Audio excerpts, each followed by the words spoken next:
Okay. Yeah. You didn't hear anything. That's great. Okay. We're back at the credits page. Yeah. We're gonna keep doing this. Yeah. Nora's Pot. I changed it to chat and background. They have the chat boxes, but they also are gonna provide us with the background that we're gonna use today for our reading room. It's very cute.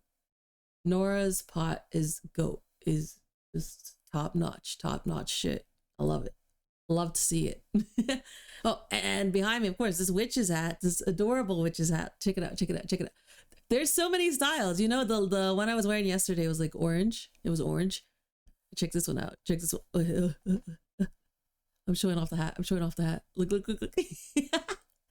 Yeah. All of them, all the different styles are from Sanvo. I got it on Etsy. Yeah. And I got Nora's Pot is from Pix IV booth. Yeah. Okay, and then oh, hold on. Right. So pumpkin pie VGM. That's the VGM in my room. And probably just chatting when I put it there. Yeah. That's Fujineko. That's how I pronounce it. Maybe I'm wrong. I thought it was a little cheeky. I thought it was a little smart. Heyo, Rad. Heyo. But yeah. So that's that BGM, the really hyped up one. And then the one for the reading one is gonna be, I took off my hat. I meant to drag myself. There we go. Was Gucci. Oh, we're gonna read creepypasta stories today. It's gonna be fun. I don't know for how long, but we're gonna do it. And I am still a bit sick. I'm waiting for it to go away. It's almost gone.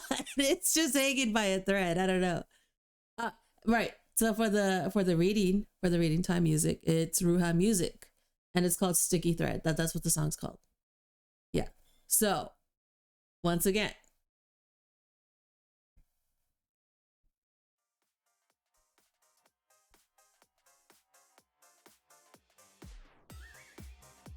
I'm trying my hardest not to be sick. Okay, Red?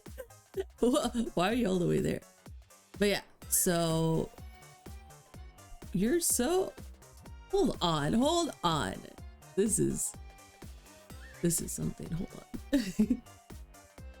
I'm trying my hardest. I'm so sick of being sick. You are too long. There we go. No. Maybe a little more. Hold on. Let's try.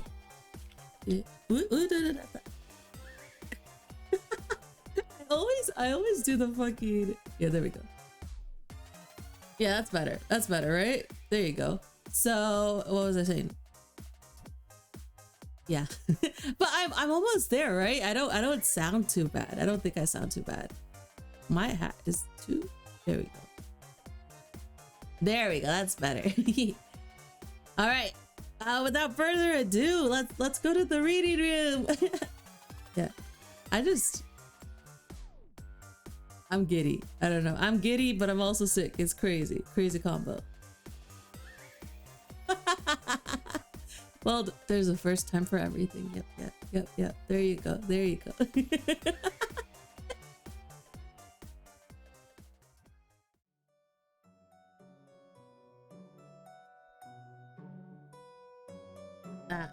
I knew I was a little too far. Okay.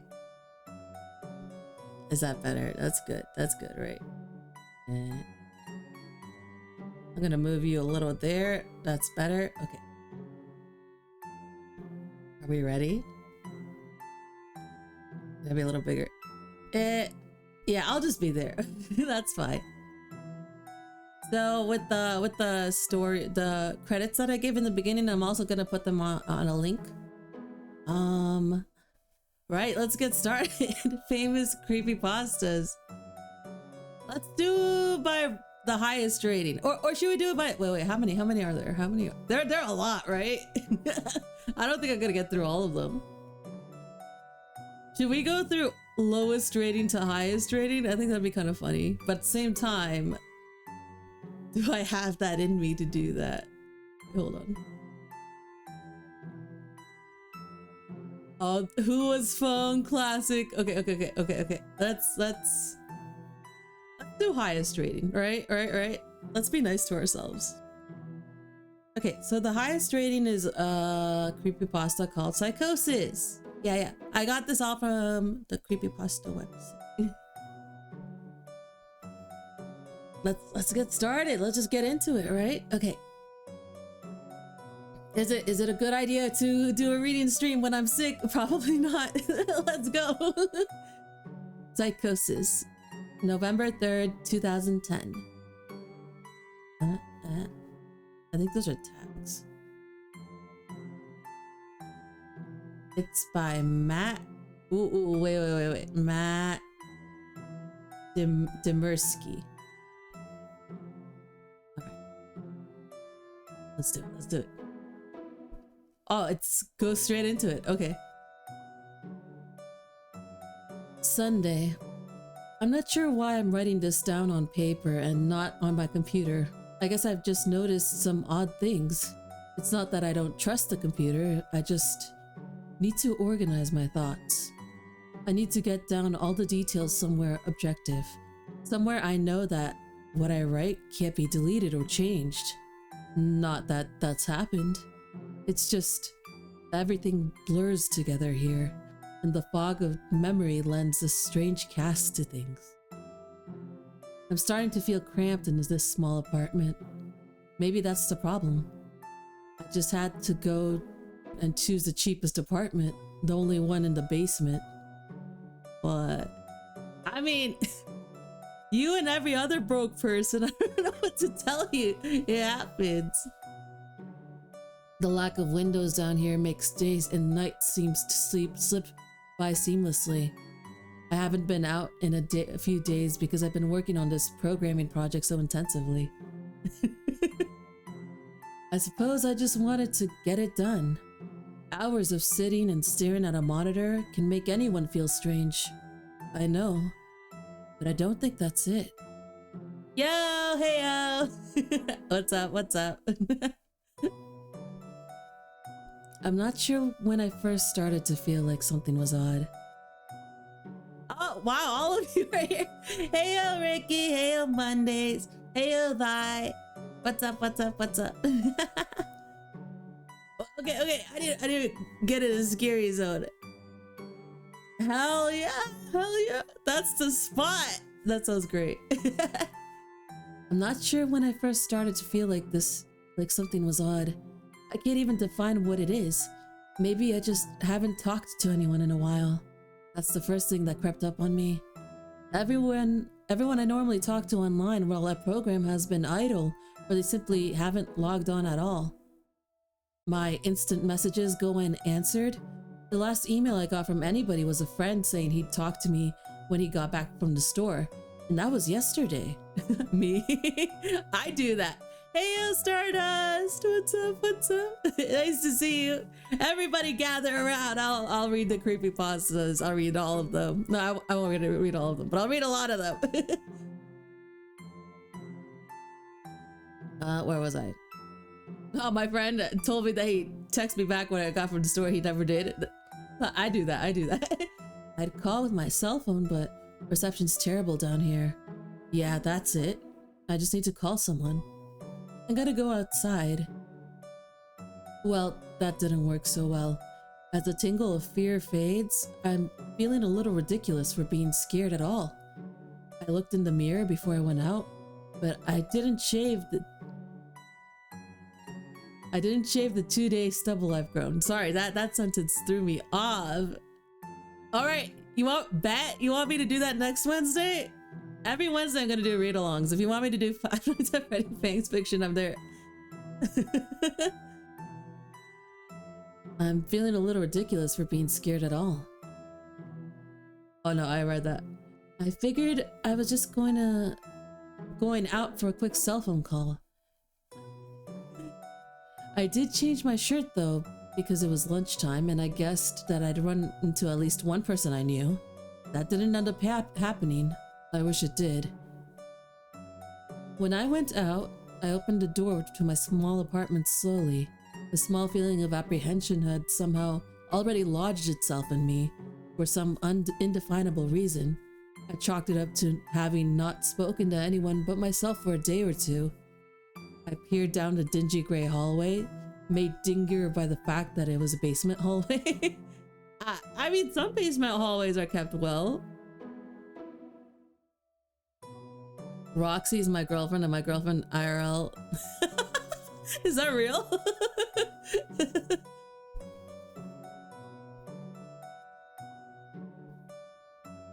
On one end, a large metal door led to the building's furnace room. It was locked, of course. 2 dreary soda machines stood by it.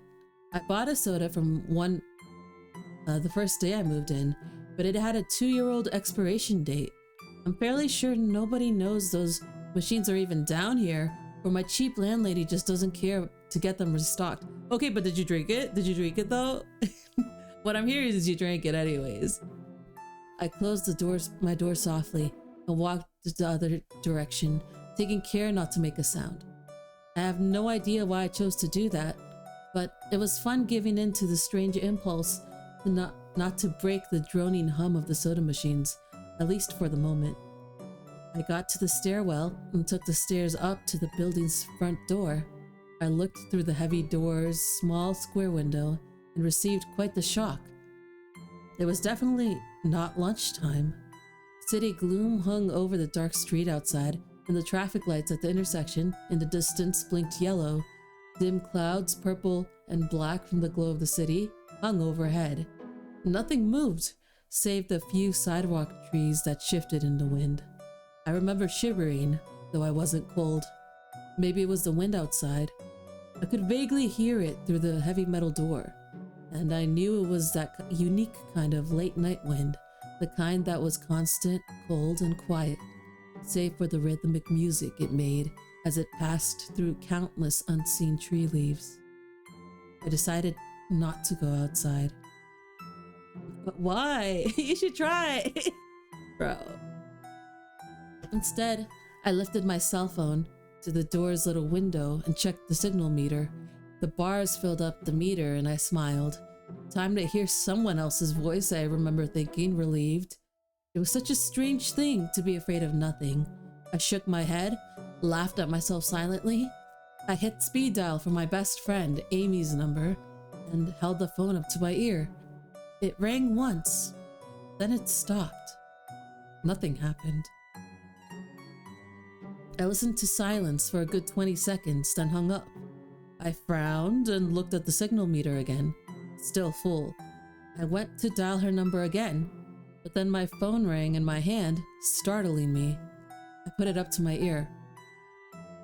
"Hello?" I asked, immediately fighting down a small shock at hearing the first spoken voice in days, even if it was my own. Well, you didn't speak at all? I can't relate.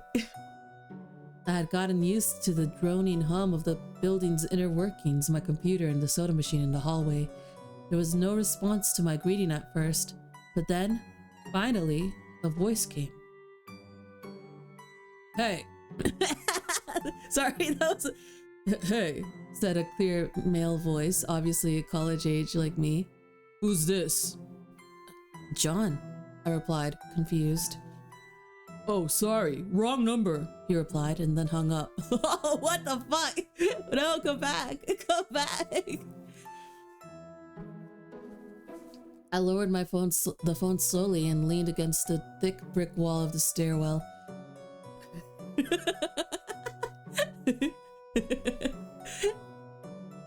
That was strange. I looked at my received calls list, but the number was unfamiliar. Before I could think of it any further, the phone rang loudly, shocking me yet again. This time, I looked at the caller before I answered. It was another unfamiliar number. This time, I held the phone to my ear, but said nothing. I heard nothing but the general background and noise of the phone. Then, a familiar voice broke my attention. "John?" was the single word, and Amy's voice. Wait, you didn't recognize Amy's phone number? Am I reading this right? I breathed a sigh of relief. "Hey, it's you," I replied. "Who else would it be?" she responded. "Oh, the number. I'm at a party on 7th Street and my phone just died just as you called me. This is someone else's phone, obviously. Oh, okay, I said. Where are you? She asked. My eyes glanced over the drab whitewashed cylinder block walls. You didn't tell your best friend you moved? And the heavy metal door with its small window. At my building, I sighed. Just feeling cooped up. I didn't realize it was so late. You should come here, she said, laughing. Nah, I don't feel like looking for some strange place by myself in the middle of the night, I said, looking out the window at the silent, windy street that secretly scared me just a tiny bit. I think I'm just gonna keep working or go to bed. Nonsense, she replied. I can come get you. Your building is close to the 7th Street, right? How drunk are you? I asked lightheartedly. You know where I live. Oh, of course, she said abruptly. I guess I can't get there by walking, huh? This is sus. What the hell is happening? I haven't read this one, actually. This is new to me. You could if you wanted to waste half an hour, I told her. Right, she said. Okay, I have to go. Good luck with your work. I lowered the phone once more, looking at the number flash as the call ended. Then the droning silence suddenly reasserted itself in my ears. The two strange calls and the eerie street outside just drove home my aloneness in the empty stairwell. Perhaps, from having seen too many scary movies, I had the sudden inexplicable idea that something could look into the door's window and see me, some sort of horrible entity that hovered at the edge of aloneness, just waiting to creep up on unsuspecting people that strayed too far from other human beings. I knew the fear was irrational, but nobody else was around, so I jumped down the stairs, ran down the hallway into my room, and closed the door as swiftly as I could while staying silent. Like I said, I feel a little ridiculous for being scared of nothing, and the fear had already faded. Writing this down helps a lot. It makes me realize that nothing is wrong. It filters out half-formed thoughts and fears and leaves only cold, hard facts. It's late. I got a call from the wrong number, and Amy's phone died, so she called me back from another number. Nothing strange has happened.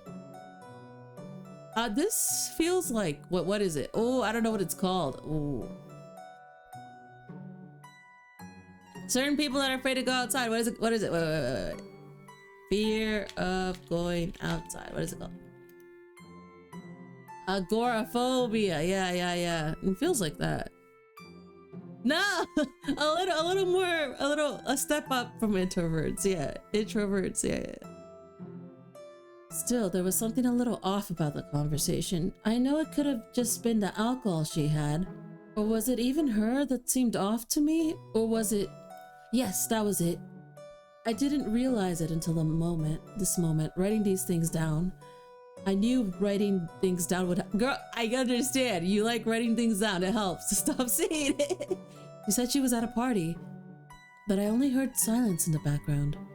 Of course, that doesn't mean anything in particular. She could have just gone outside to make the call. That's what I would do. The party's too loud. I go outside to make calls. What, you're gonna call someone and it's like, blah, blah. Can you hear me? Can you hear me? No, that couldn't be it either. I didn't hear the wind. I need to see if the wind is still blowing. Monday. I forgot to finish writing last night. I'm not sure what I expected to see when I ran up the stairwell. Yeah, she's very focused on that. And looked out the heavy metal door's window. I'm feeling ridiculous. Last night's fear seems hazy and unreasonable to me now. I can't wait to go out into the sunlight. I'm gonna check my email, shave, shower, and finally get out there. Wait, I think I heard something. It was thunder. Hold up. I feel so sick. I feel so sick. Like, actually sick. Okay, I'm good. It was thunder.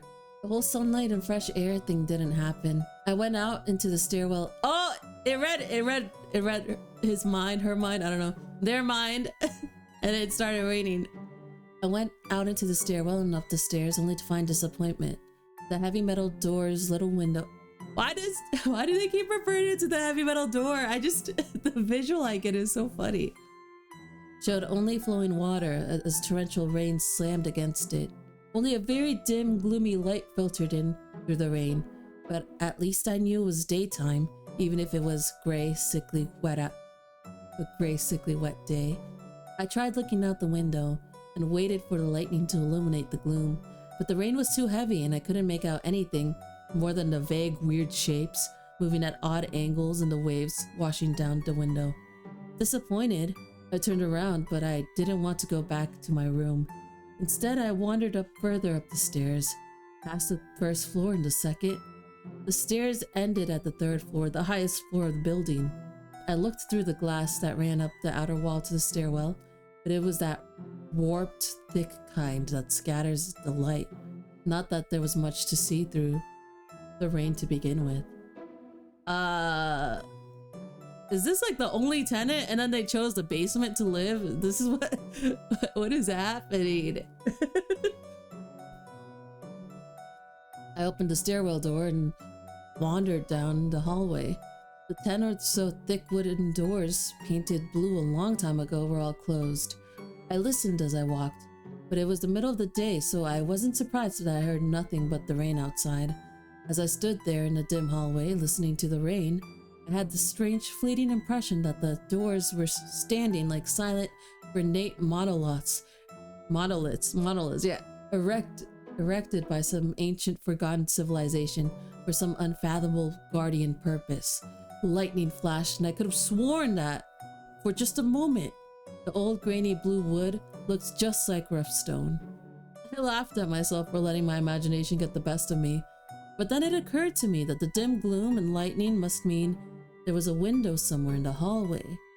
A vague memory surfaced, and I suddenly recalled that the third floor had an alcove and an inset window halfway down the floor's hall. I need a fucking chart. I need a being lost.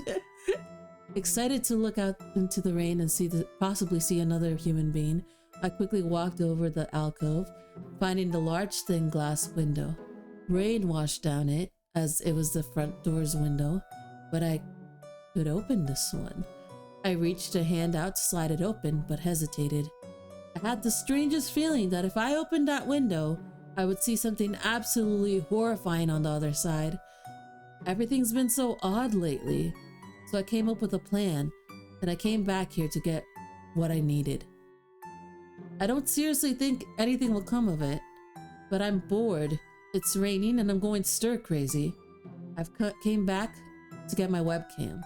The cord isn't long enough to reach the third floor by any means, so instead I'm gonna hide it between the two soda machines in the dark end of my basement hallway, run the wire along the wall and under my door, and put black duct tape over the wire to blend it in with the black plastic strip that runs along the base of the hallway walls. I know this is silly, but I don't have anything better to do. What about your project? What happened to your project? Well, nothing happened. I propped open the hallway to a stairwell door, steeled myself, then flung the heavy front doors wide open and ran like hell down the stairs to my room and slammed the door. I watched the webcam on my computer intently, seeing the hallway outside my door and most of the stairwell. I'm watching it right now and I don't see anything interesting. I just wish the camera's position was different so that I could see the front door. Hey, somebody's online. What is happening? We're not even halfway. What is this? ¿Qué es esto? Okay. I got out an older, less functional webcam that I had in my closet to video chat with my friend online. How many webcams? Okay. I couldn't really explain to him why I wanted a video chat, but it felt good to see another person's face. He couldn't talk very long and we didn't talk much about anything meaningful, but I feel much better. The strange fear has almost passed. I would feel completely better, but there was something odd. One moment.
Short intermission, short intermission. I'm back.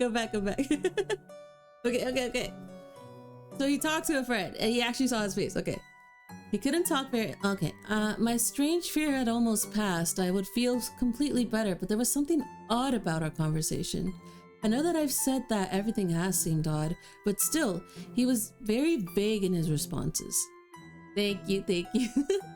I can't recall one specific thing that he said, no particular name or place or event, but he did ask for my email address to keep in touch.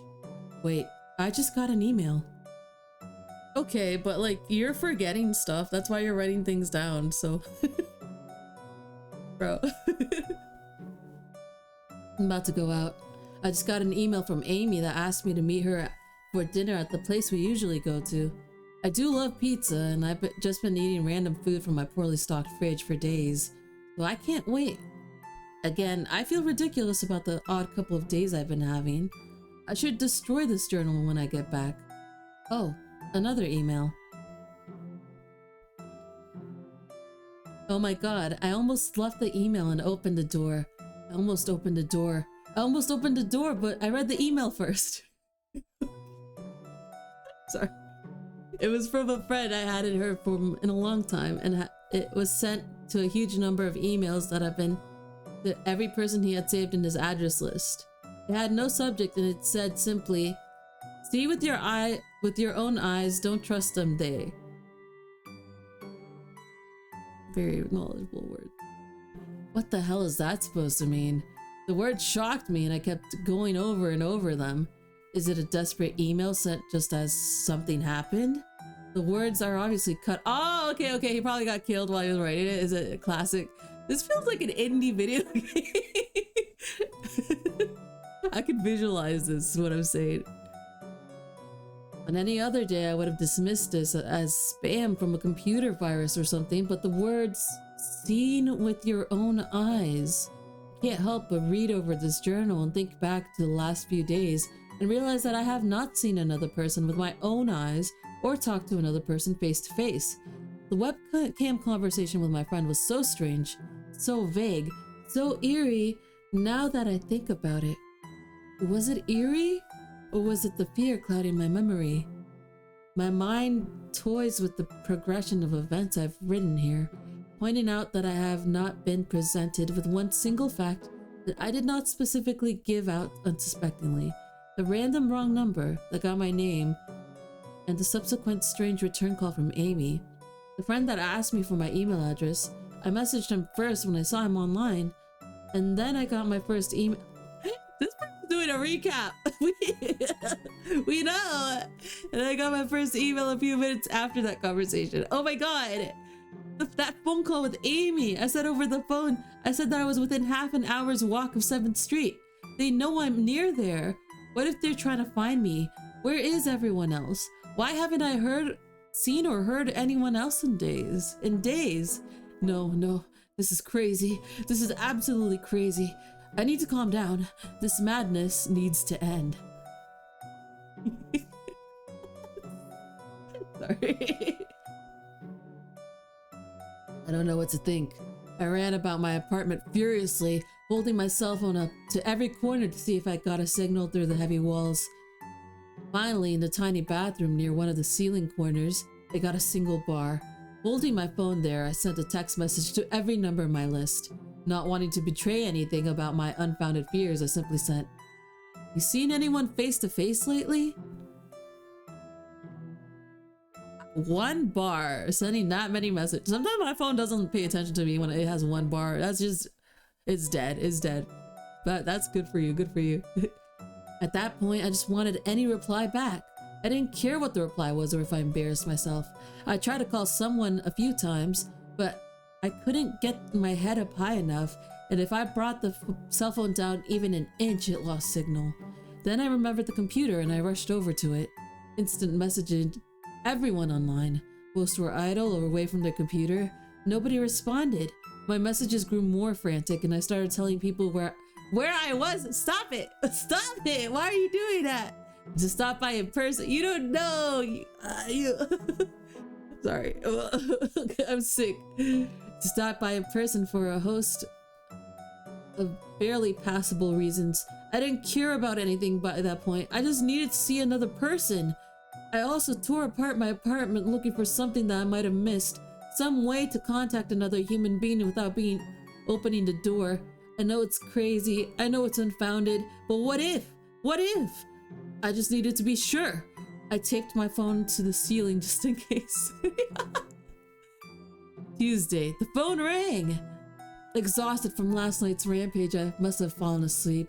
I woke up to the phone ringing and ran it into the bathroom and stood on the toilet and flipped open my phone taped on the ceiling. It was Amy and I feel so much better. She really was worried about me. Okay, can you... okay, I'm assuming that the protagonist forgot what they wrote. Because we're not trusting Amy, right? We're not... That's not the narrative right now, right? She was really worried about me and apparently had been trying to contact me since the last time I talked to her. She's coming over now and yes, she knows where I am without me telling her. I feel so embarrassed. I'm definitely throwing this journal away before anyone sees it. I don't even know why I'm writing in it now. Maybe it's just because it's the only communication I've had at all since God knows when. I look like hell.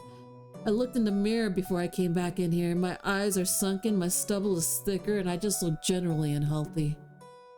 My apartment is trashed, but I'm not gonna clean it up. I think I need someone else to see what I've been through. These past few days have not been normal. I am not one to imagine things. I'm not one to... Okay. I know I have been the victim of extreme probability. I probably missed seeing another person's a dozen times. I just happened to go out when it was late at night or the middle of the day when everyone was gone. Everything's perfectly fine. I know this now. Please. Plus, I found something in the closet last night that has helped me tremendously. A television. I set it up just before I wrote this, and it's on in the background. Television has always been an escape for me, and it reminds me that there's a world beyond these dingy brick walls. I'm glad Amy's the only one that responded to me after last night's frantic pestering of everyone I could contact. Isn't that buddy? She's been my best friend for years.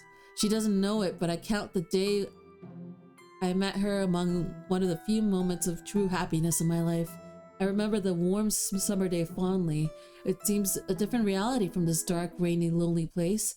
I feel like I spent days sitting in that playground, much too old to play, just talking to her and hanging around doing nothing at all. Oh, that's so cute. I still feel like I can go back to that moment sometimes, and it reminds me that this damn place is not all that there is. Finally, a knock on the door. That best friend passage is really cute. I like that. That's adorable. I'm happy for the friendship. I think she's dead, buddy. I don't know. I thought it was odd that I couldn't see her through the camera I hid between the two soda machines. I figured it was bad positioning, like when I couldn't see out the front door. I should have known. I should have known! After the knock, I yelled through the door jokingly that I had a camera between the soda machines because I was embarrassed. I was embarrassed myself. Oh, okay, it's bad. Okay.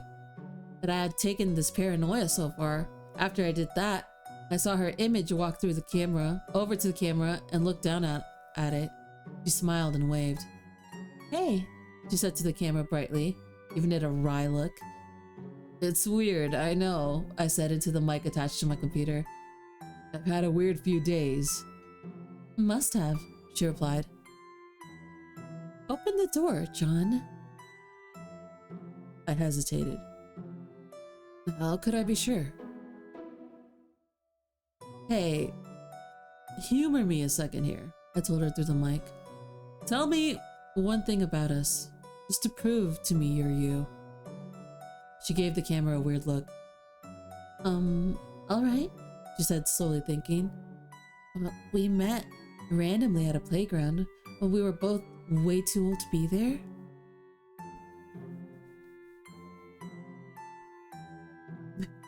Hi, Porch. I sighed deeply as reality returned and fear faded. God, I've been so ridiculous. Of course it was Amy. That day wasn't anywhere in the world except in my memory. I never even mentioned it to anyone, not out of embarrassment, but out of a strange secret nostalgia and a longing for those days to return. If there was some unknown force at work trying to trick me as I feared, there was no way that they could know about that day. Alright, I'll explain everything, I told her. Be right there. I ran to my small bathroom and fixed my hair as best as I could. It looked like hell, but she would understand.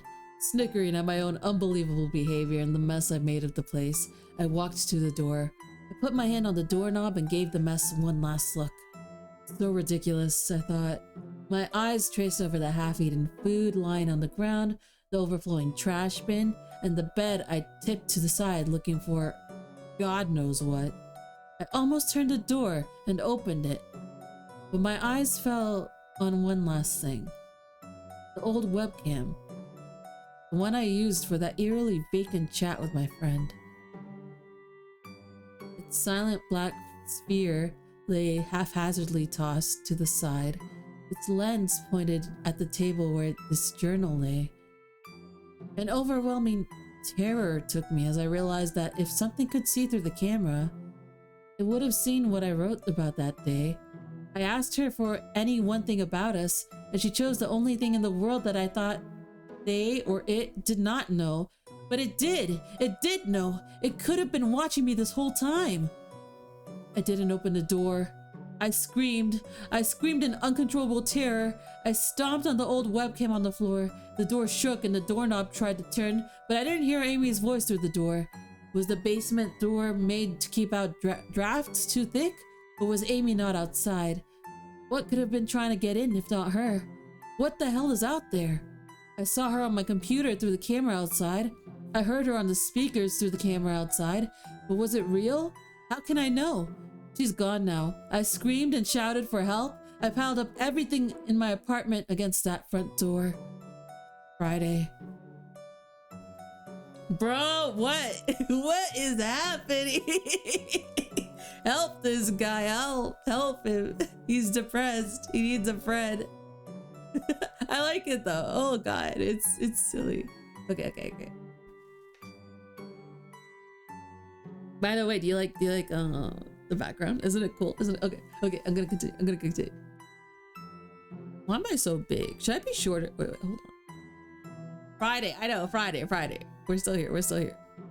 I can be this. Yeah, this is better. I fit more. There we go. I got my big book. Okay. It's Friday. Okay. At least I think that it's Friday. I broke everything electronic. I smashed my computer to pieces. Every single thing on there could have... Now you're not gonna be able to contact anyone! Could have been accessed by network access or worse, altered. I'm a programmer, I know. Every little piece of information I gave out since the start, my name, my email, my location, none of it came back from outside until I gave it out. I've been going over and over what I wrote. I've been pacing back and forth, alternating between stark terror and overpowering disbelief. Sometimes I'm absolutely certain some phantom entity is dead set on the simple goal of getting me to go outside. Back to the beginning with the phone call from Amy. She was effectively asking me to open the door and go outside.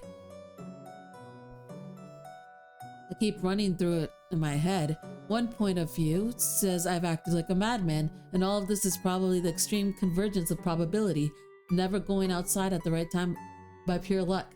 Never seeing another person by pure chance. Getting a random nonsense email from a computer virus at just the right time. The other point of my view says that extreme convergence of probability is the reason that whatever's out there hasn't gotten me already. I keep thinking, I never opened the window on the 3rd floor. I never opened the front door until that incredibly stupid stunt with the hidden camera after, which I ran straight into my room and slammed the door. I haven't opened my own solid door since I flung out the front door of the building. Whatever is out there, if anything's out there, never made an appearance in the building before I opened the front door. Maybe the reason it wasn't in the building already was that it was elsewhere getting everyone else. And then it waited until I betrayed my existence by trying to call Amy, a call which didn't work, until it called me and asked me my name. Terror literally overwhelms me every time I try to fit the pieces of this nightmare together. That email, short, cut off. Was it from someone trying to get the word out? Some friendly voice desperately trying to warn me before it came? What if it was just someone trolling? What if this guy's like just suffering? That would suck. Seen with my own eyes, don't trust them. Exactly what I've been so suspicious of. It could have been masterful control of all things electronic, practicing its insidious deception to trick me into coming outside. Why can't it get in? It knocked on the door. It must have some solid presence. The door, the image of those doors in the upper hallway as guardian monoliths flashes back into my mind every time I trace this path of thoughts. If there's some phantom entity trying to get me to go outside, maybe it can't get through the doors. I've been thinking back over all the books I've read or movies I've seen, trying to generate some explanation for this. Vampires? Vampires. I'm thinking vampires. I don't know. Probably not, but I'm thinking it. Doors have always been such a intense foci of human imagination, always seen as wards or portals of special importance. Oh, special. Special importance. Or perhaps the door is just too thick. I know that I couldn't bash through any of the doors in this building, let alone the heavy basement ones. Aside from that, the real question is, why does it even want me? If it just wanted to kill me, it could have done a number of ways, including just waiting until I starved to death. What if it doesn't want to kill me? What if it has some far more horrific fate in store for me? God, what can I do to escape this nightmare? Okay, but he's gonna run out of food eventually, right? So, like, I think you're screwed, buddy. A knock on the door. Okay. Oh my god, it's we still have a lot to go. Okay. Let me drink water. Let me drink water.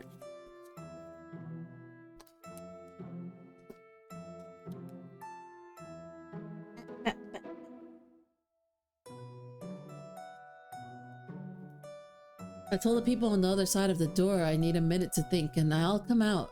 I'm really writing this down so I can figure out what to do. At least this time I heard their voices. My paranoia, and yes, I recognize I'm being paranoid, has me thinking of all sorts of ways that their voices could be faked electronically.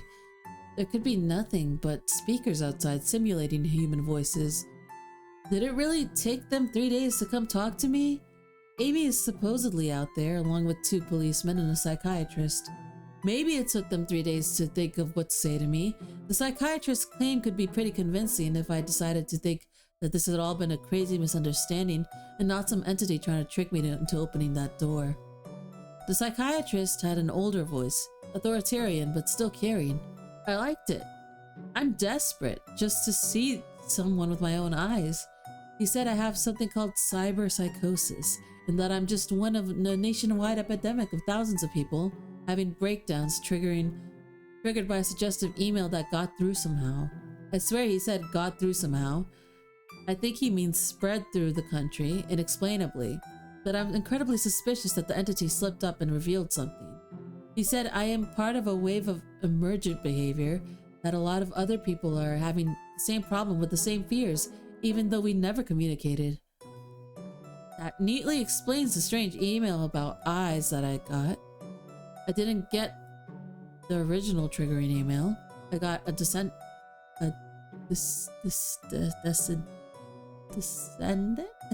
of it.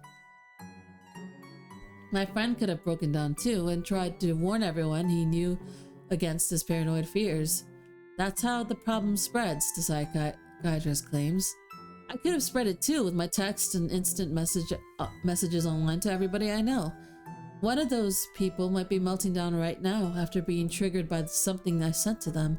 Something they might have interpreted any way that they sent. Something like a text saying, "Seen anyone face to face lately?" The psychiatrist told me that he didn't want to lose another one, that people like me are intelligent and that's our downfall.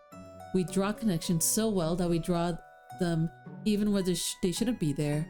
He said it's easy to get caught up in paranoia in our fast-paced world, a constantly changing place where more and more of our interaction is simulated. I have to give him one thing. That's a great explanation. It neatly explains everything. It perfectly explains everything. In fact, I have every reason to shake off this nightmarish fear that something or consciousness or being out there wants me to open that door so it can capture me for some horrible fate worse than death. It would be foolish after hearing that explanation to stay in here until I've starved to death, just to spite the entity. Okay, so he knows he's gonna die. Okay. That might have gotten everyone else. It would have been foolish to think that after hearing that explanation, I might be one of the last people left alive in the empty world, hiding in my secure basement room, spiting some unthinkable deceptive entity just by refusing to be captured. It's a perfect explanation for every single strange thing I've seen or heard, and I have every reason in the world to let all my fears go and open the door. That's exactly why I'm not going to. How can I be sure? How can I know what's real and what's deception? All these damn things with their wires and their signals that originate from some unknown seen origin, they're not real. I can't be sure. Signals through a camera, faked video, deceptive phone calls, emails, even the television lying broken on the floor. How can I possibly know it's real? It's just signals, waves, lights. The door. It's bashing on the door. It's trying to get in. What insane mechanical contrivance could it be using to simulate the sound of men attacking the heavy wood so well? At least I'll finally see it with my own eyes. There's nothing left in here for it to deceive me with. I've ripped apart everything else. It can't deceive my eyes, can it? See it with your own eyes. Don't trust them. Wait, was that desperate message telling me to trust my eyes or warning me about my eyes too?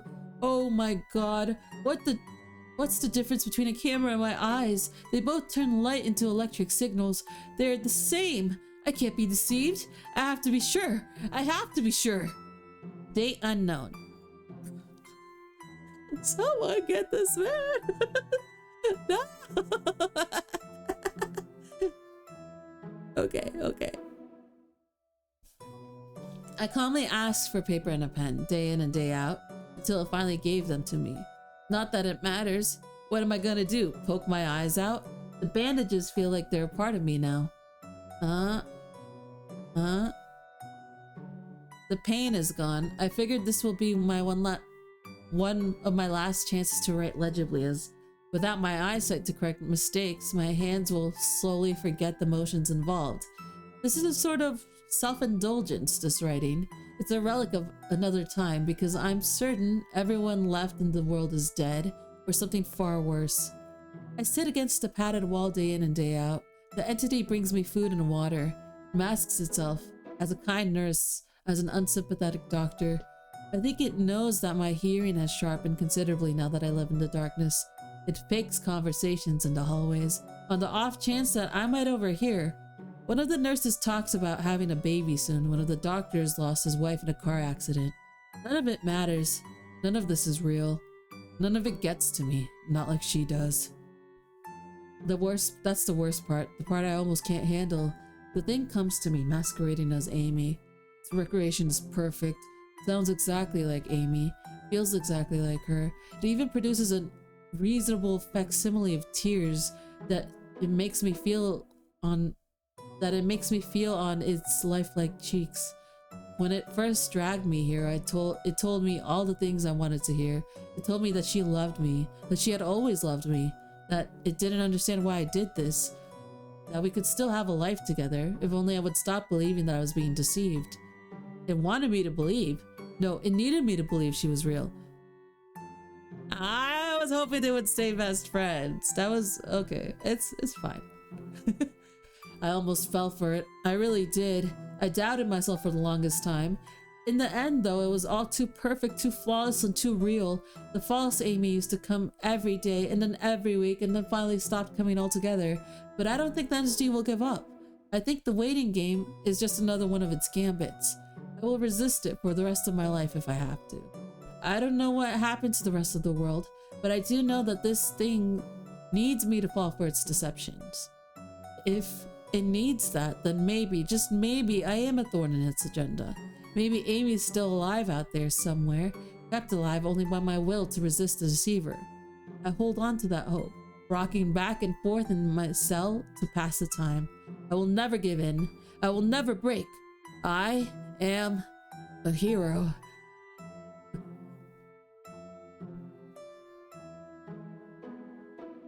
The doctor read the paper the patient had scribbled on. It was barely readable, written by shaky script of one who could not see. He wanted to smile at the man's steadfast resolve, a reminder of the human will to survive, but he knew the patient was completely delusional. After all, a sane man would have fallen for the deception long ago.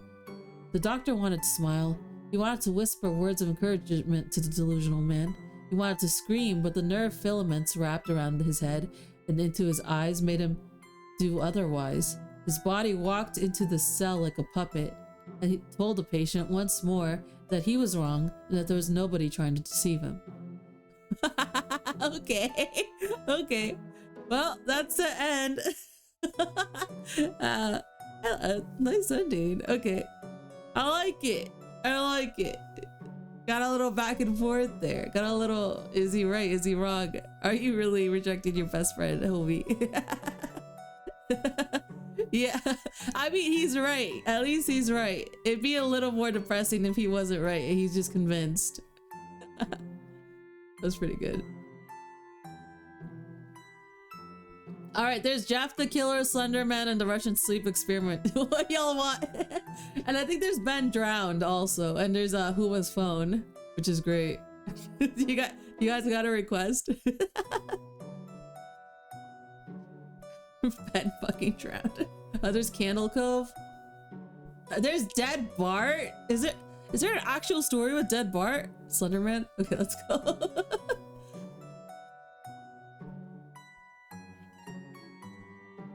I really just thought that the explanation was it. Estimated reading time 11 minutes. Okay. Yeah, I liked that one actually. That was actually surprisingly well. It was the highest rating creepypasta, so there was a little repetitiveness that I personally didn't like, but that's a stylistic choice.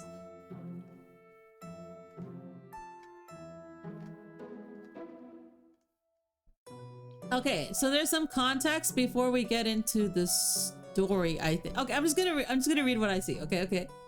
Yeah.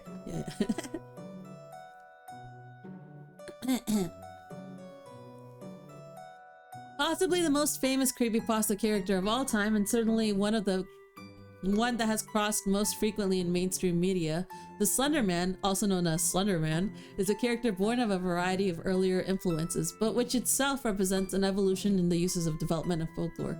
Ooh.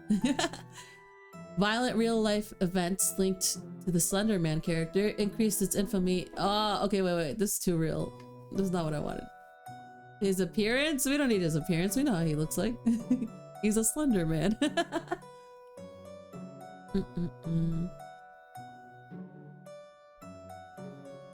Slender Man creepypasta story.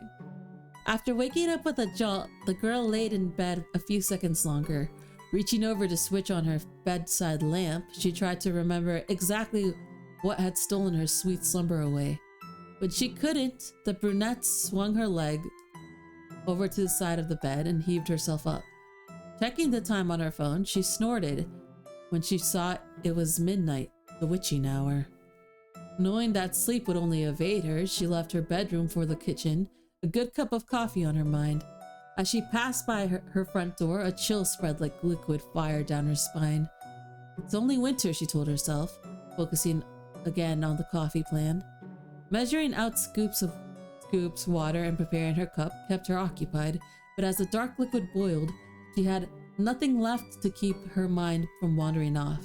The chill returned, and she couldn't help but glance behind her to the front door. It stood there innocently enough, just like always. I love it when doors stand innocently, don't you? The deadbolt was still in place, and she could see nothing amiss with it. Turning back to her coffee, she did her best to forget about the feeling. With her cup in hand, she started back towards her bedroom. As she walked by the front door, she decided that a quick glance out of a peephole would help calm her restless mind. In what world? The chill worsened with each step she took towards the door and further away from the safety and warmth of her blankets. She pressed her empty hand against the cold metal door and took a deep breath before leading her eye to the peephole. The door, as innocent and pure as a trimmed Stardust, you're so funny. At first, she could only see an inky blackness and somehow seemed to swirl in itself. When she blinked in surprise, the void melted away. She wished it hadn't. In its place, there stood what she could only guess was once a man. The limbs were long and inhumanly awkward, with bulky joints branching into several arms, not unlike the branches of a tree. The creature was draped in a black suit, somehow making the thing more nightmarish. Oh no, he's a businessman! The icing on the I never knew this word. Proverbial. Right. Cake, however, was what passed as the hellish thing's face. It was as though her mind blurred the ghastly visage to spare itself from further shock and horror. She shoved herself away from the door with the hand still pressed against it. The scalding mug of coffee fell. The liquid burned her bare legs as she fell backwards and tried to crawl away from the door. She knew, somehow, that her mind hadn't been playing tricks on her. I mean, yeah. As she crab walked away from the door, she watched as tendrils as black as the void she first saw snake around through the cracks. The girl was trapped between her instincts to flee and the gut feeling to not turn her back to the door. When the door jolted, the urge to flee overcame her, and she slipped into burning liquid as she tried to make it back to her room. Her room? No, go different, the opposite. This girl has horrible preservation skills. She knew deep down that she was trapping herself in a corner. She knows, but she had to get away from the door. The girl was halfway down the hallway when she heard the previously locked door creak open. She screamed and slipped into the wall, cracking her chin on it and stunning her. After that, there was only blackness. Nicole? Wait. Okay. No, wait. Are they saying Slenderman talks? Does he talk? I don't know what kind of voice to give Slenderman. What the fuck? Nicole. I don't know. A warm male voice snapped the woman out of her trance. As she turned around, she was met by one of her sister's doctors. Oh, okay. It's just a dude. Okay. I was about to say. She nodded, not sure if she could say anything, or even if she could find her voice if she did have something to say. That morning, she had gotten an urgent phone call from the hospital saying that her sister Lindsay was there. Before they even let her see her, the doctors had pulled her off to the side and insisted that they talk to her about what might have happened. Phrases like self-inflicted and assault had been thrown around, and Nicole felt her mind reel. She still hadn't fully understood what they had been saying until she saw Lindsay with her own eyes. Her little sister had a bandage wrapped around her head. Oh, okay. Her little sister was a lady in the beginning, and this is a different perspective. Y'all just dropped it on me, but okay. Her little sister had a bandage wrapped around her head, covering both of her ears as well as her eyes. Yeah, her head. They said it was to keep her now dead in the eyes from drying out. Wait, what does that mean? Does that happen? To try to keep infection out of the wounds. Oh, wow. Yeah, wounds. Lindsay had made to her ears. The doctor had guessed that either she or someone else had jammed a pencil into them to keep her off balance or to deafen herself against something. There was a mix of first and second degree burns on her hands, legs, and feet from what she was assumed to be the coffee her neighbors found slipped all over the entry to her apartment. As Nicole walked into her sister's bedroom, a hospital room for the first time, she thought she had spied the silhouette of a man in the window. That, she knew, was impossible. Her sister's room was on the 3rd story of the hospital. And it says credit anonymous, so we don't know who wrote that. But I'll try to... Do eyes dry out? Should I Google this? Am I gonna be disgusted? Do eyes dry out? What does that mean? For now dried out eyes? I see red eyes. Like irritated.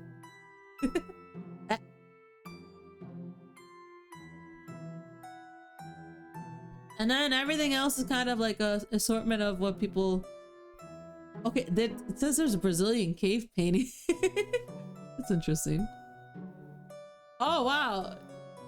Egyptian hieroglyphics, German woodcuts, Romanian mythology,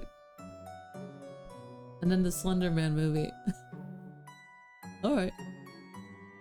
There's a Jeff the Killer versus Slender Man? Should I read that? Well, it's rated 8.47 out of 10. Wait, how much is Slender Man rated? Hold on.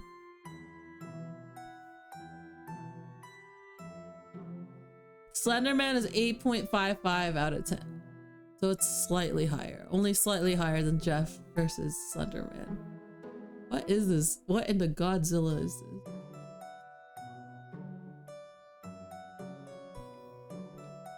Wait, does it actually credit the proper appearance of Slender Man to the correct artist? I remember I follow that artist. Oh no, it doesn't. Alright.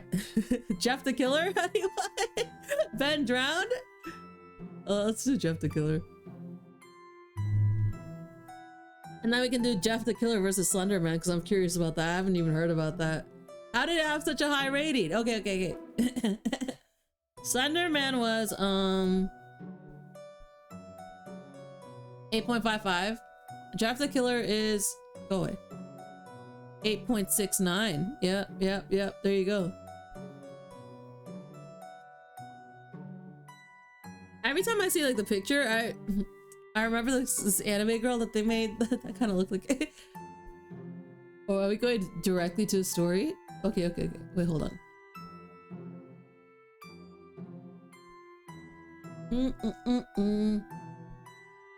It's saying folklore and appearance and origin. Hold on. Stick with me. Okay, there. I found the creepypasta. Excerpt from a local news. Wait, who wrote this?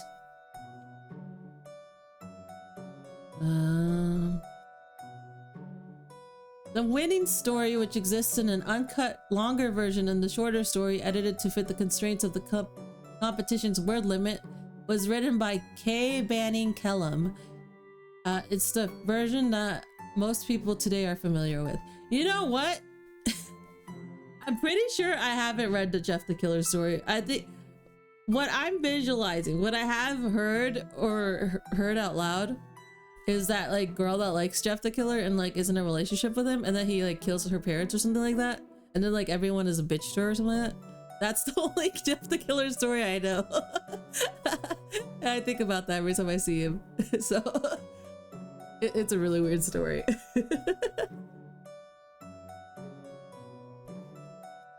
Okay. Excerpt from a local newspaper. Ominous unknown killer is still at large. After a few weeks of unexplained murders, the ominous unknown killer is still on the rise. Is that what we're calling him? After little evidence has been found, a young boy states that he survived one of the killer's attacks and bravely tells his story. I had a bad dream and I woke up in the middle of the night, says the boy.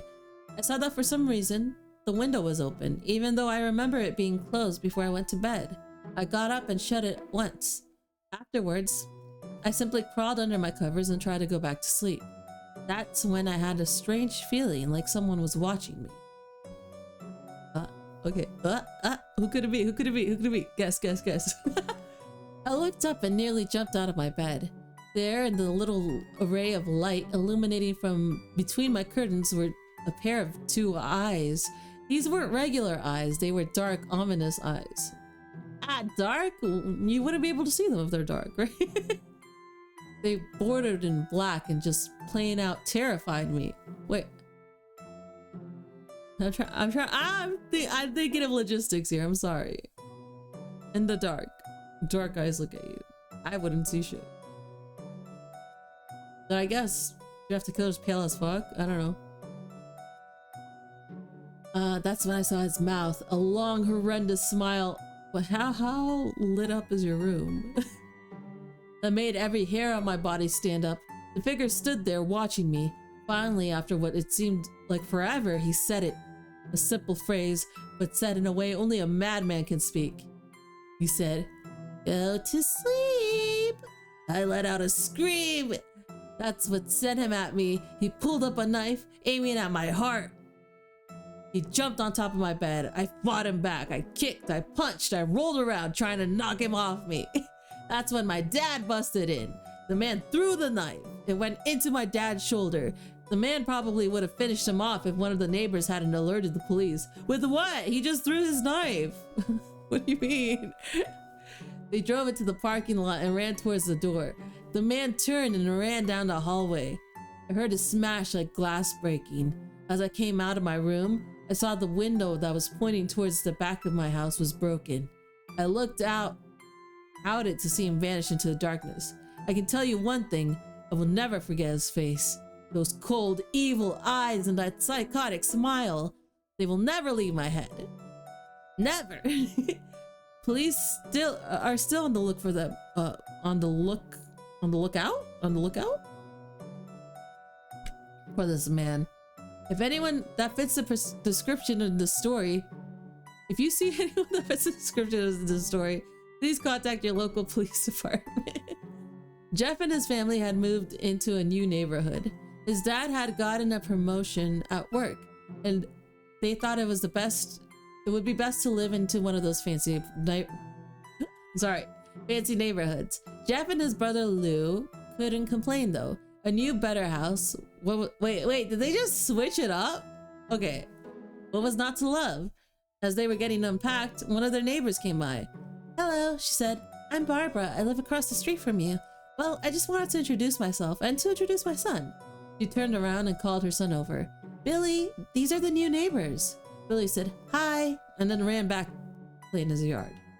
"Well," said Jeff's mom, "I'm Margaret, and this is my husband, Peter, and these are my two sons, Jeff and Lou." They each introduced themselves, and then Barbara invited them to her son's birthday. Jeff and his brother were about to object when their mother said that they would love to. When Jeff and his family were done packing, Jeff went up to his mom. "Mom, why would you invite us to some kid's party? If you haven't noticed, I'm not some dumb kid." This is a classic, right? "Jeff," said his mother, "we just moved here. We should show that we want to spend our time with our neighbors. Now we're going to that party, and that's final." Jeff started to talk, but stopped himself, knowing that it wouldn't do anything. Whenever his mother said something, it was final. He walked up to his room and plopped down in his bed. He sat there looking at the ceiling when suddenly he got a weird feeling. Not so much pain, but a weird feeling. Yeah, you said weird feeling. Why would I assume it's pain? He dismissed it as just some random feeling. He heard his mother call him down to get his stuff, and he walked down to get it. The next day, Jeff walked downstairs to get breakfast and got ready for school. As he sat there eating his breakfast, he once again got that feeling. This time it was stronger. It gave him a slight tugging pain, but he once again dismissed it. As he and Lou finished breakfast, they walked down to the bus stop. They sat there waiting for the bus, and then, all of a sudden, some kid on a skateboard jumped over them, only inches above their laps. They both jumped back in surprise. "Hey, what the hell?" The kid landed and turned back to them. He kicked his skateboard up and caught it with his hands. The kid seemed to be 12, only 1 year younger than Jeff.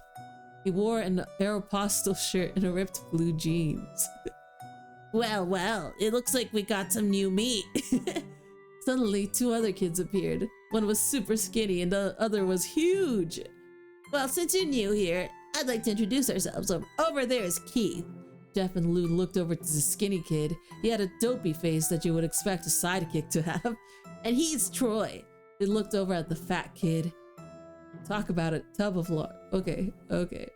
This kid looked like he hadn't exercised since he was crawling. crawling. Okay.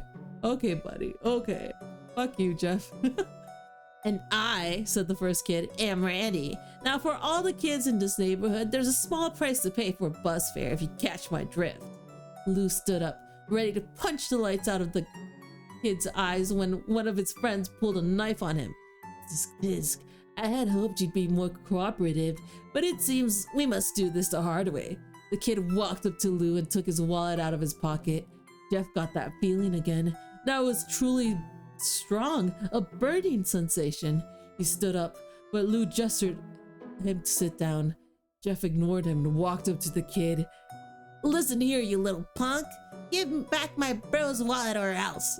Randy put the wallet in his pocket and pulled out his own knife. Kids have knives. They're just pulling out.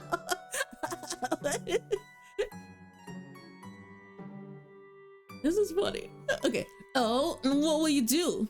Just as he finished the sentence, Jeff popped the kid in the nose. As Randy reached for his face, Jeff grabbed the kid's wrist and broke it. Randy screamed and Jeff grabbed the knife from his hand. Troy and Keith rushed Jeff, but Jeff was too quick.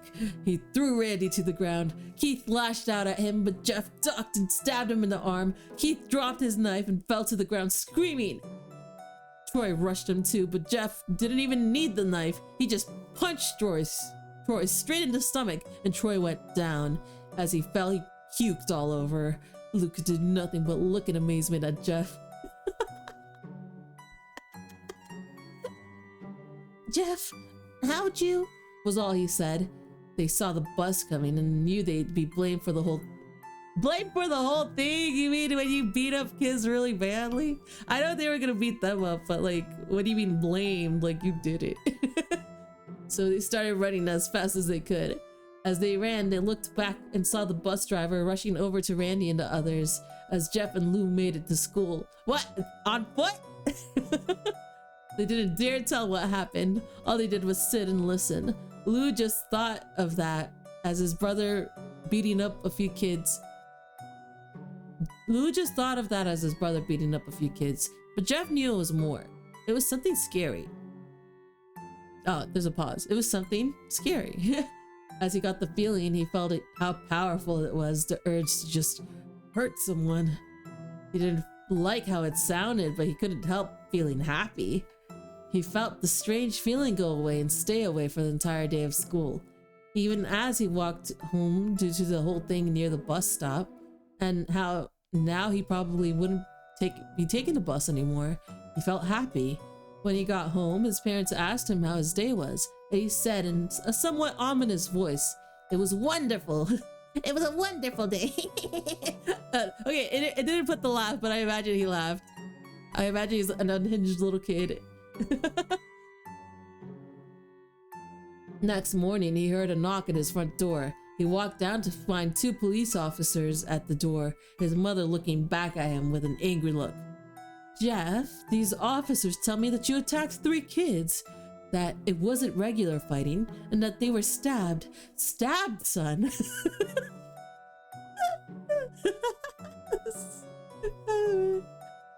Jeff's gaze fell to the floor, showing his mother that it was true.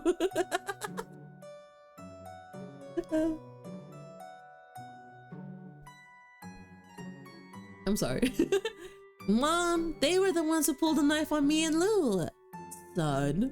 Son, said one of the cops. We found 3 kids, 2 stabbed, 1 having a bruise on his stomach, and we have to witnesses proving that you fled the scene. Now, what does that tell us? Jeff knew it was no use. He could say him and Lou had been attacked, but there was no proof that it was not them who attacked first. They couldn't say that they weren't fleeing because the truth he told they were. So Jeff couldn't defend himself or Lou. I mean, it wasn't your knives. Son, calm down your brother. Jeff couldn't do it, since it was he who beat up all those kids. Sir, it was me. I was the one who beat up the kids. Lou tried to hold me back, but he couldn't stop me. The cop looked at his partner and then they both nodded. Well, kid, looks like a year in juvie. wait, says Lou. They all looked up to see him holding a knife. The officers pulled their guns and locked them on Lou. Holy shit.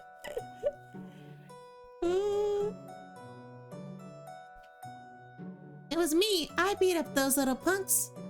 I have the marks to prove it. He lifted up his sleeve to reveal cuts and bruises as if he was in a struggle. Son, just put the knife down, said the officer. Lou held up the knife and dropped it to the ground. He put his hands up and walked over to the cops. No, Lou, it was me. I did it. Jeff had tears running down his face. For a year, juvie, guys. Oh, poor bro. Trying to take the blame for what I did. Well, take me away.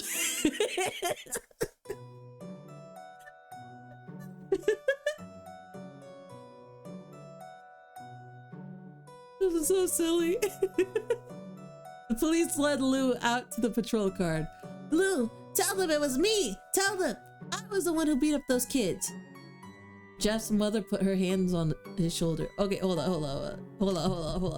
I need water. Hold on.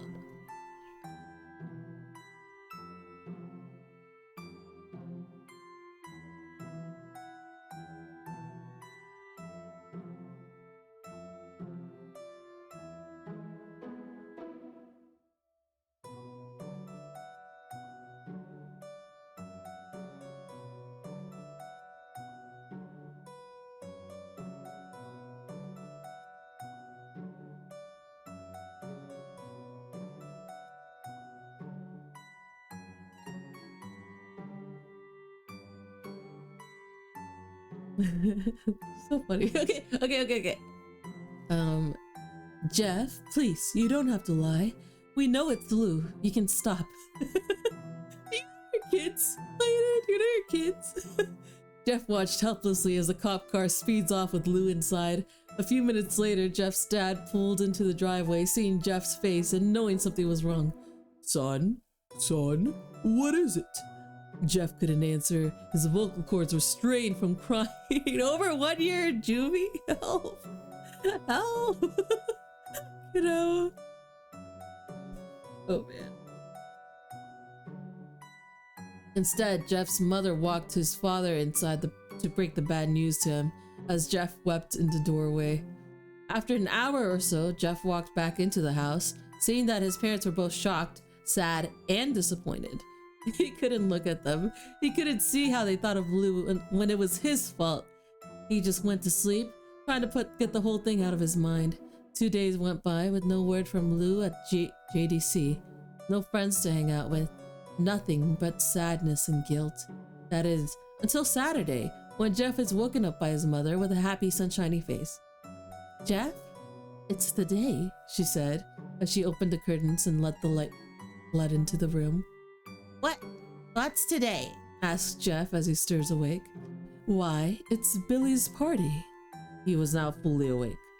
Mom, you're joking, right? You don't expect me to go out to some kid's party after.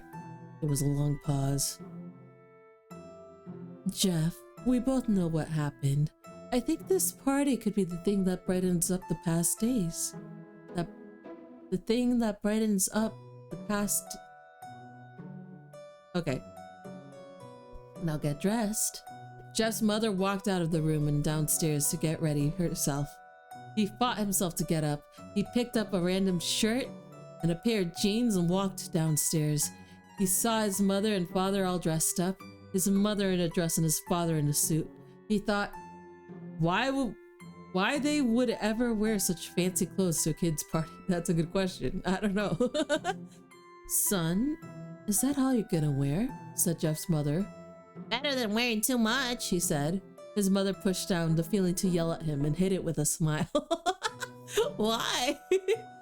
Now, Jeff, we may be overdressed, but this is how you go if you want to make an impression. Oh, now, Jeff, we may be overdressed, but this is how you go if you want to make an impression, said his father. Jeff grunted and went back up into his room. I don't have any fancy clothes, he yelled downstairs.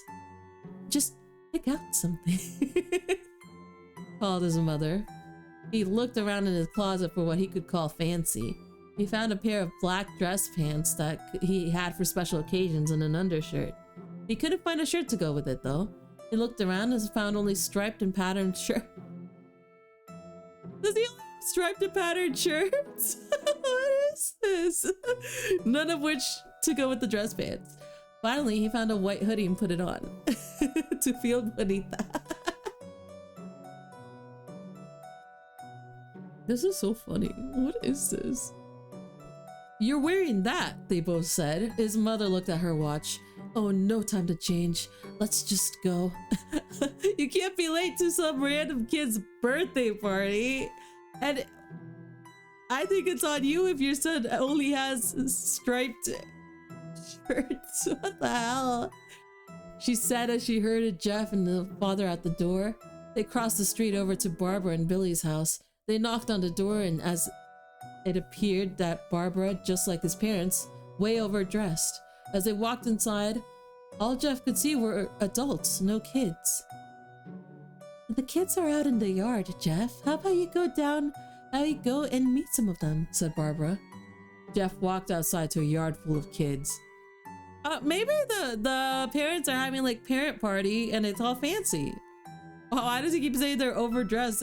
If everyone's overdressed, then that's the dress code for the parents. I don't know what to tell you, Jeff. Jeff walked outside to a yard full of kids. They were running around in weird cowboy costumes and shooting each other with plastic guns. He might as well be standing at a Toys R Us. Suddenly, a kid came up to him and handed him a toy gun and a hat. Hey, wanna play? He said. Nah, no kid. I'm way too old for that stuff. The kid looked at him with a weird puppy dog face. Please, said the kid. Fine, said Jeff. He put on a hat and started pretending to shoot the kids. At first he thought it was totally ridiculous, but then he started to actually have fun. It might not have been super cool, but it was the first time that he had done something that took his mind off of Lou. So he played with the kids for a while until he heard a noise, a weird rolling noise. Then it hit him. Randy, Troy, and Keith all jumped over the fence on their skateboards. Jeff dropped the fake gun and ripped off his hat. Randy looked at Jeff with a burning hatred.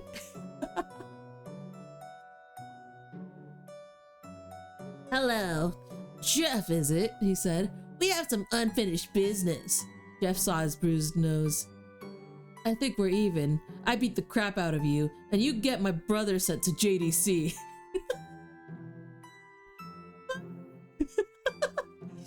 Randy got an angry look in his eye. Oh no, I don't go for even. I go for winning. He may have kicked our ass that one day, but not today. As he said that, Randy rushed at Jeff. They both fell into the ground. Randy punched Jeff in the nose, and Jeff grabbed him by the ears and headbutted him. Jeff pushed Randy off of him, and both rose to their feet. Kids were screaming, and parents were running out of the house. Troy and Keith both pulled guns out of their pockets. Where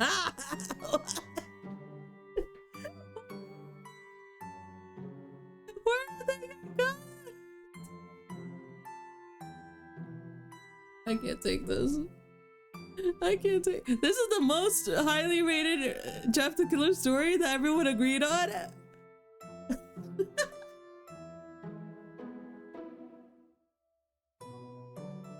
No one interrupts or guts will fly, they said.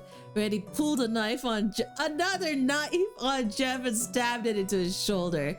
Jeff screamed and fell to his knees. Randy started kicking him in the face. After 3 kicks, Jeff grabbed his foot and twisted it, causing Randy to fall to the ground. Jeff stood up and walked towards the back door. Troy grabbed him. Need some help? He picks up Jeff by the back collar and throws him through the patio door. As Jeff tries to stand, he's kicked down to the ground. Randy repeatedly starts kicking Jeff until he starts to cough up blood. Come on, Jeff, fight me. He picks Jeff up and throws him into the kitchen. Randy sees a bottle of... Where are the parents? I thought the parents came. A vodka on the counter and smashes the glass over Jeff's head. Oh, he tries. Do you know how hard it is to actually break glass? Fight! And you're telling me kids do this? Okay, whatever. He throws Jeff back into the living room. Come on, Jeff, look at me. Jeff glances up, his face riddled with blood. I was the one who got your brother sent to JDC, and now you're just gonna sit here and let him rot in there for a whole year. You should be ashamed. Jeff starts to get up. Oh, finally you stand up and fight. Jeff is now to his feet, blood and vodka on his face. What a horrible combination. That must sting like hell. Once again, he got that strange feeling, that one in which he hasn't felt for in a while. Finally he's up, says Randy as he runs at Jeff. That's when it happens. Something inside Jeff snaps. His psyche is destroyed. All rational thinking is gone. All he can do is kill. He grabs Randy and pile drives him into the ground. He gets on top of him and punches him straight into the heart.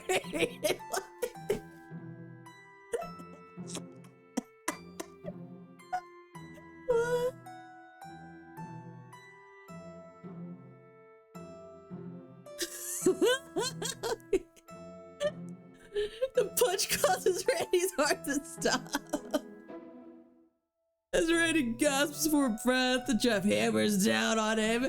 Punch after punch, blood gushes from Randy's body until he takes one final breath and dies.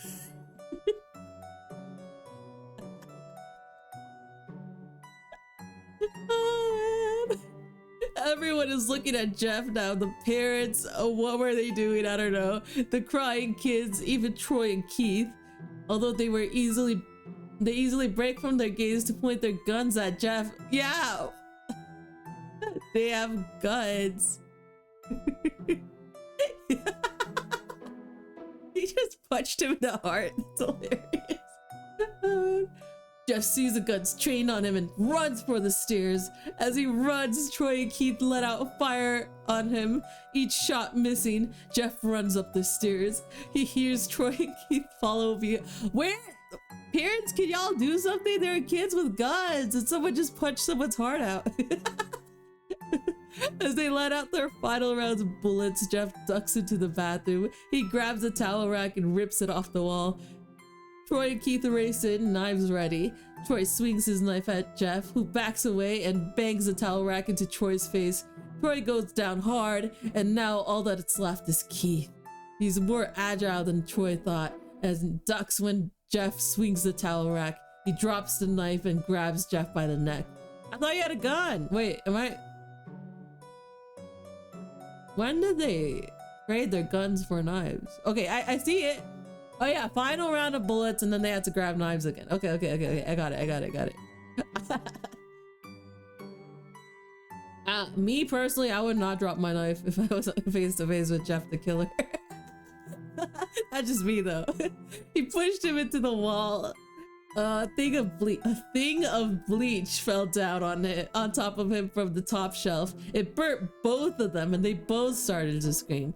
Jeff wiped his eyes as best as he could. He pulled back the towel rack and swung it straight into Keith's head. As he lay there bleeding to death, he let out an ominous smile.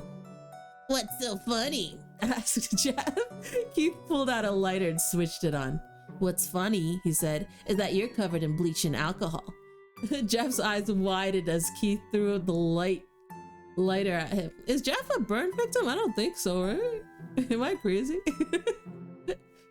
As soon as the flames made contact with him, the flames ignited the alcohol in the vodka. While the alcohol burned him, the bleach bleached his skin. Jeff let out a terrible screech as he caught on fire. He tried to roll out of the fire, but it was no use. The alcohol had made him into a walking inferno. He ran down the hall and fell down the stairs. Everybody started screaming as they saw Jeff. Now a man on fire. A man? Aren't they kids? How old were they? A man on fire dropped to the ground, nearly dead. The last thing Jeff saw was his mother and the other parents trying to extinguish the flames. That's when he passed out. What happened to the other kid? And also, why weren't the parents chasing them upstairs and making them stop? Man.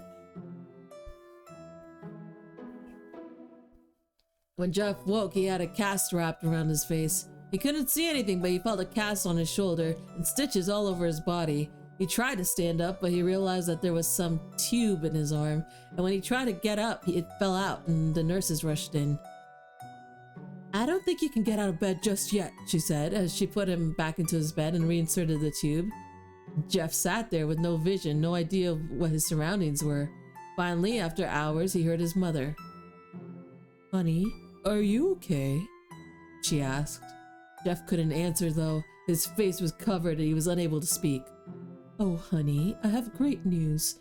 As after all the witnesses told the police, the witnesses that did nothing, you parents are useless. That Randy confessed of trying to attack you. They decided to let Lou go. This made Jeff almost balled up, stopping halfway, remembering the tube coming out of his arm. We'll be out tomorrow, and then you two will be able to be together again. Jeff's mother hugs Jeff and says her goodbyes. The next couple of weeks were those where Jeff was visited by his family. Then came the day where his bandages were removed. His family members were all there to see it, what he would look like. As the doctors unwrapped the bandages from Jeff's face, everyone was on the edge of their seats. They waited until the last bandage holding the cover over his face was almost removed. Let's hope for the best, said the doctor. Do you not know? You're almost all peeled. He quickly pulled the cloth, letting the rest fall from Jeff's face. Jeff's mother screamed at the sight of his face. Lou and Jeff's dad stared awestruck at his face. What happened to my face? Jeff said. He rushed out the bed and ran to the bathroom. He looked into the mirror and saw the cause of distress. His face, it's horrible. His lips were burnt to a deep shade of red. His face, just his lips, His face was turned into a pure white color, and his hair singed from brown to black. He slowly put his hand to his face. It had been some sort of leathery feel to it now. He looked back at his family, then back at the mirror. Jeff, said Lou. It's not that bad. Not that bad, said Jeff. It's perfect. His family was equally surprised. Jeff started laughing uncontrollably. like that. His parents noticed that his left eye and hand were twitching. Jeff, are you okay? Okay, I never felt more happy. Look at me. This face goes perfectly with me. He couldn't stop laughing. He stroked his face, feeling it, looking at it in the mirror. What caused this? Well, you may recall that Jeff was fighting Randy. Something in his mind, his sanity snapped. Now he felt like he was left as a crazy killing machine. That is, his parents didn't know. What is that sentence?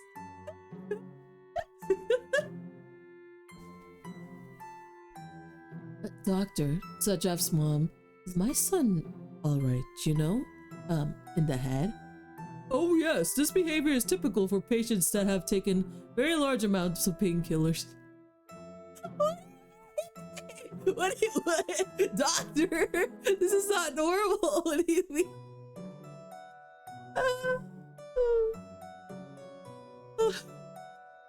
I can't breathe. If his behavior doesn't change in a few weeks, bring him back here. We'll give him a psychological test. Doctor, you're failing them. Oh, thank you, doctor. Jeff's mother went over to Jeff. Jeff, sweetie, it's time to go. Nah, ain't no way. I don't care what the doctor says. My child acts like that. I'm not taking what you said face value. Fuck that. I go like, sir, I need to talk to another doctor actually immediately. That is crazy. Jeff looks away from the mirror, his face still formed into a crazy smile. Hey, mommy. His mother took him by the shoulder and took him to get his clothes. This is what came in, said the lady at the desk. Jeff's mom looks down to see the black dress pants and white hoodie her son wore. Now they were clean of blood and now stitched together. Stitch? Jeff's mother led him to his room, made him put his clothes on. Then they left, not knowing that this was the final day of their life. Oh man. Later that day, Jeff's mother woke to the sound of a sound coming from the bathroom. It sounded as if someone was crying. She slowly walked over to see what it was. When she looked to the bathroom, she saw a horrendous sight. Jeff had taken a knife and carved a smile into his cheeks. Jeff, what are you doing? Is that the reaction you would give if you saw your son carve a smile into his cheeks? Jeff, what are you doing? Jeff, what are you doing? Asked his mother. Jeff looked over to his mother. I couldn't keep smiling, Mommy. It hurt after a while. Now I can smile forever. Jeff's mother noticed his eyes ringed in black. Jeff, your eyes. His eyes were seemingly never closing. I couldn't see my face. I got tired and my eyes started to close. I burned out the eyelids so I could forever see myself, my new face. Jeff's mother slowly started to back away, seeing that her son was going insane. What's wrong, Mommy? Aren't I beautiful? Yes, son, she said. Yes, you are. Let me go get Daddy so he can see your face. She ran into the room and shook Jeff's dad from his sleep. Honey, get the gun,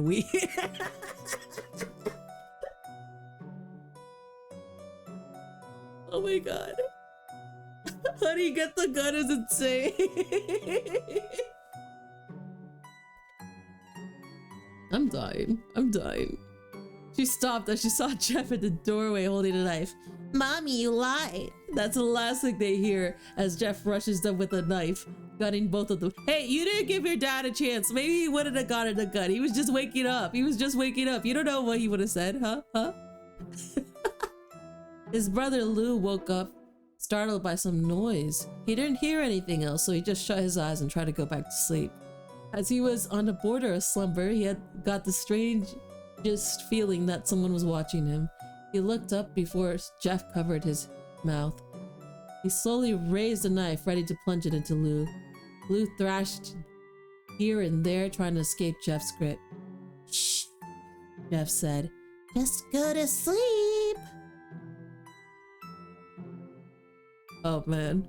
Well, that's the end of Jeff the Killer. There's a reboot? Why? What the fuck does that even mean?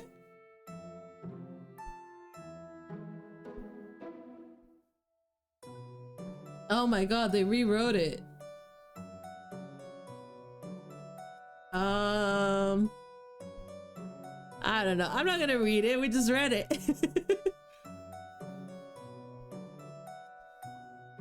I mean, I think it's just like detailed again. Does it have the same underlying thing? That was hilarious. That was so funny. That was great.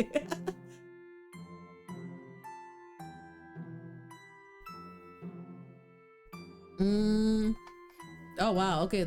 I'm glancing through the reboot one. It's a lot longer. You liked it? Did you really like it?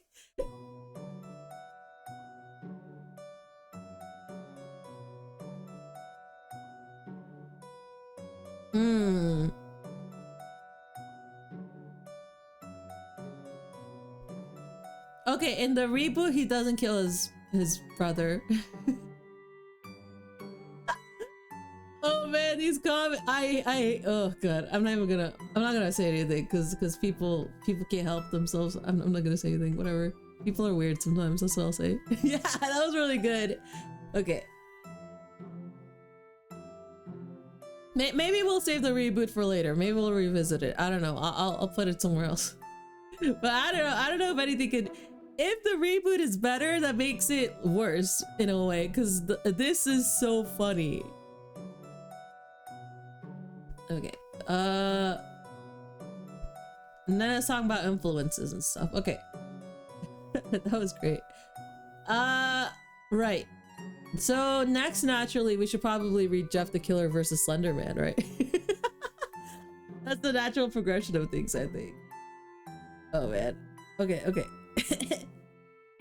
I'm gonna stretch a bit. Hold on.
Alrighty. Are you ready for the Godzilla versus Mothra of creepypastas? Oh, okay. Okay, I'm hydrated. I'm hydrated too. Okay.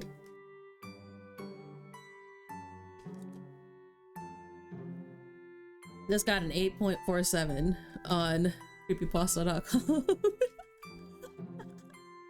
Oh man. Let's see.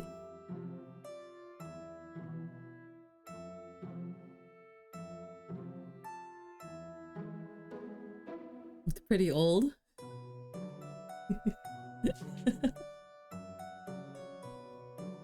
Yeah, 2013. You're right. This is fun. This is a lot of fun. This is exactly what I wanted. Okay, it goes right into it. Let's go. Okay, I didn't expect that. Let's go. Just immediately.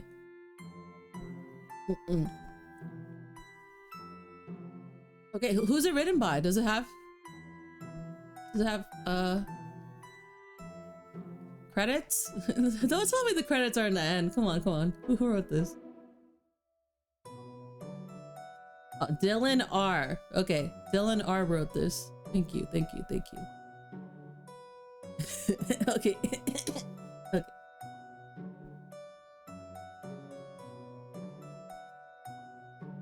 The dark, wet alley was slightly illuminated by Sarah's cell phone light as she shined it every few seconds to see where she was headed.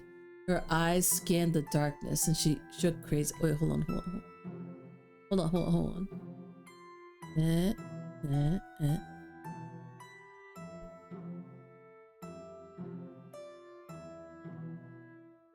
Okay. Her eyes scanned the darkness and she shook crazily. What had happened to her last night was a mystery. She thought back to the bar. She had just came in when some syntax is so throws me off. She thought back to the bar. She had just came in with some friends. Just a fun night out. Nothing could have happened, or so she thought. Now she was trembling, walking from building to building at 3 in the morning. Again she thought back, but everything was a blur. She passed an old ratty motel and a pub. Sarah made her way to the outskirts of her neighborhood, along the heavily wooded area.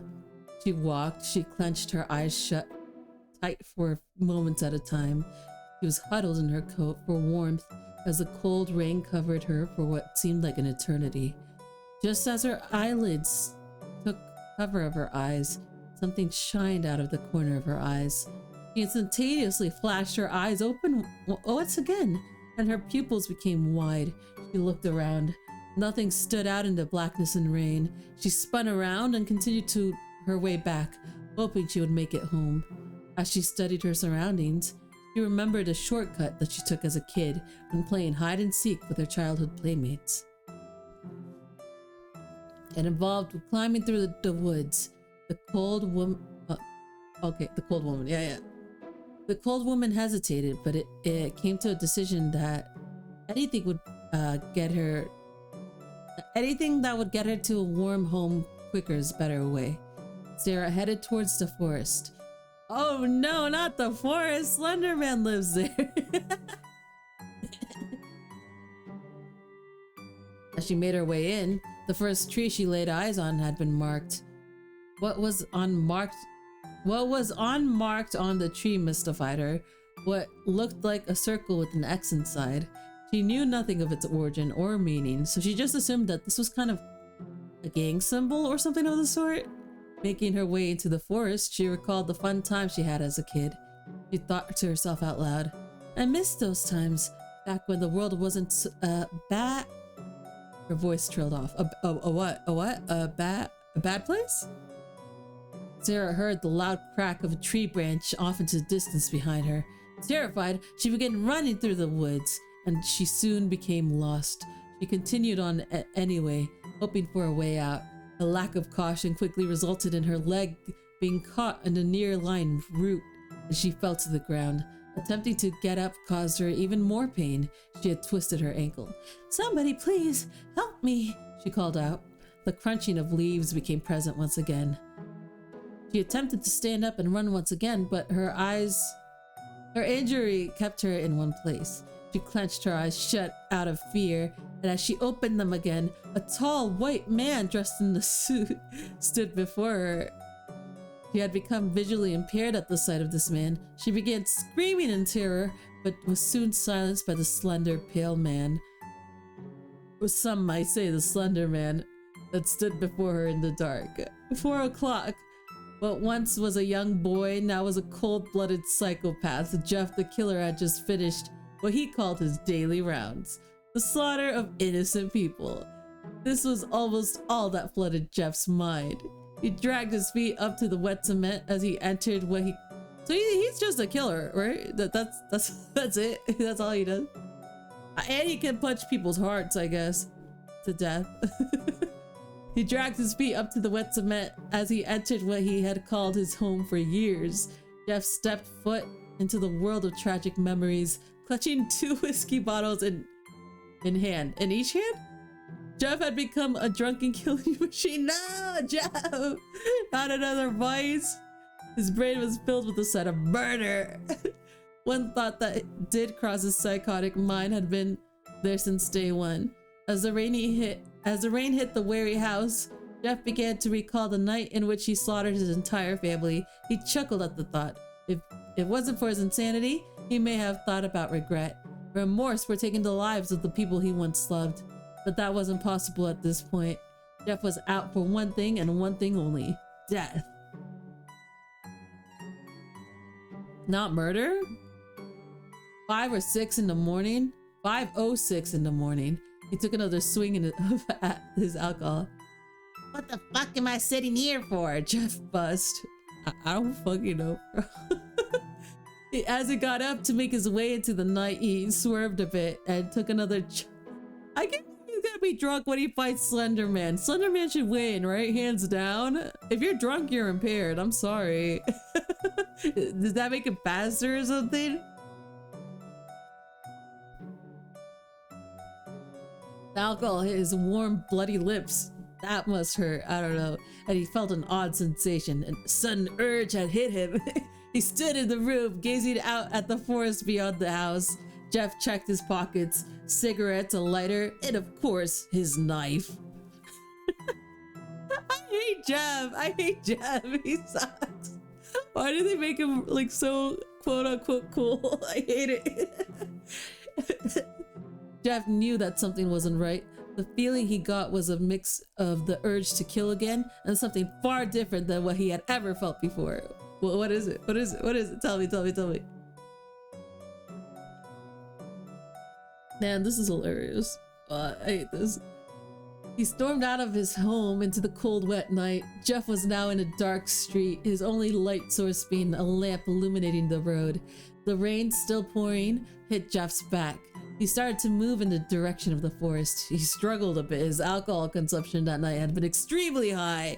The killer approached the desolate forest. Before he entered, he took a quick glare to his left. Jeff was not far from a cemetery. He stumbled towards it. A thought blew into his mind, almost like the wind in a breezy afternoon. The last piece of his family was only a feet away, and it beckoned him. Is he depressed? He moved his feet away from the forest and towards the graveyard. Slowly, Jeff walked, yet he tripped a few times, spanning the short distance. He approached the grave. Jeff graced it with the rotten odor of death, his jacket being covered in the blood and remains of his... Ew! It's so stinky! He's so stinky! Jeff simply gazed at the cold slab of granite. His vision was too distorted to make out any sorts of words because of this. He just stood and stared. Jeff's insides began to feel uneasy and his throat became dry. The same feeling from just minutes before. Why are we focused so much on Jeff? I'm over him. Stumbled back to the forest while trembling towards the woodland. I get it, he's drunk and he's depressed. I get it. While trembling towards the woodland, his eyes wandered to a tree a few feet farther out from than the others. What looked like a small grayish piece of paper could be seen. Slenderman lore? Slenderman lore? Hanging by a nail. His eyes blurry, he was unable to read it. He took no attempt either and crept into the darkness slowly. Or he just doesn't read. I believe that. I believe Jeff can't read. Almost as if he recognized this place, as if it were his true home. Squeezing he still has his 2 whiskey bottles. Shut up. He studied the forest in a drunken haze. Jeff admired the darkness. It reminded him of a black hallway, one where the murderer could easily slash the necks of his victims without being seen. As he continued walking, I don't think it matters if anyone sees you or doesn't, to be honest. I think you just kill because people in your world are stupid. Jeff became, in a way, infatuated. The empty blackness swirled around him, muttering to himself in unrecognizable gibberish. He continued to trot. Something felt a bit odd. The crunching of leaves seemed too loud to account for only one person. Jeff felt as if something was lurking beyond the line of his sight. Who's there? Jeff growled. Who's there? There we go. An abundance of noise could be heard, but nothing out of the ordinary. The chirps of crickets grew louder as Jeff studied his surroundings. Come on, chicken. I don't really like games and not hide and seek at all. As Jeff announced this, a quick rustling from the nearby bush could be heard. He slashed at it before the sound come to silence on its own. Jeff then saw what was hidden out of sight the entire time. Damn rats! You're just some good-for-nothing pests! Jeff proclaimed as the rodent scurried from the leaves. Jeff is a rat hater? Fuck you. He doesn't like anything, does he? After he had seen what hid in the bush, he continued his midnight stroll. The rain crashing against his back came to a slow stop. His vision was becoming very blurry, and the loud noise was growing within his head.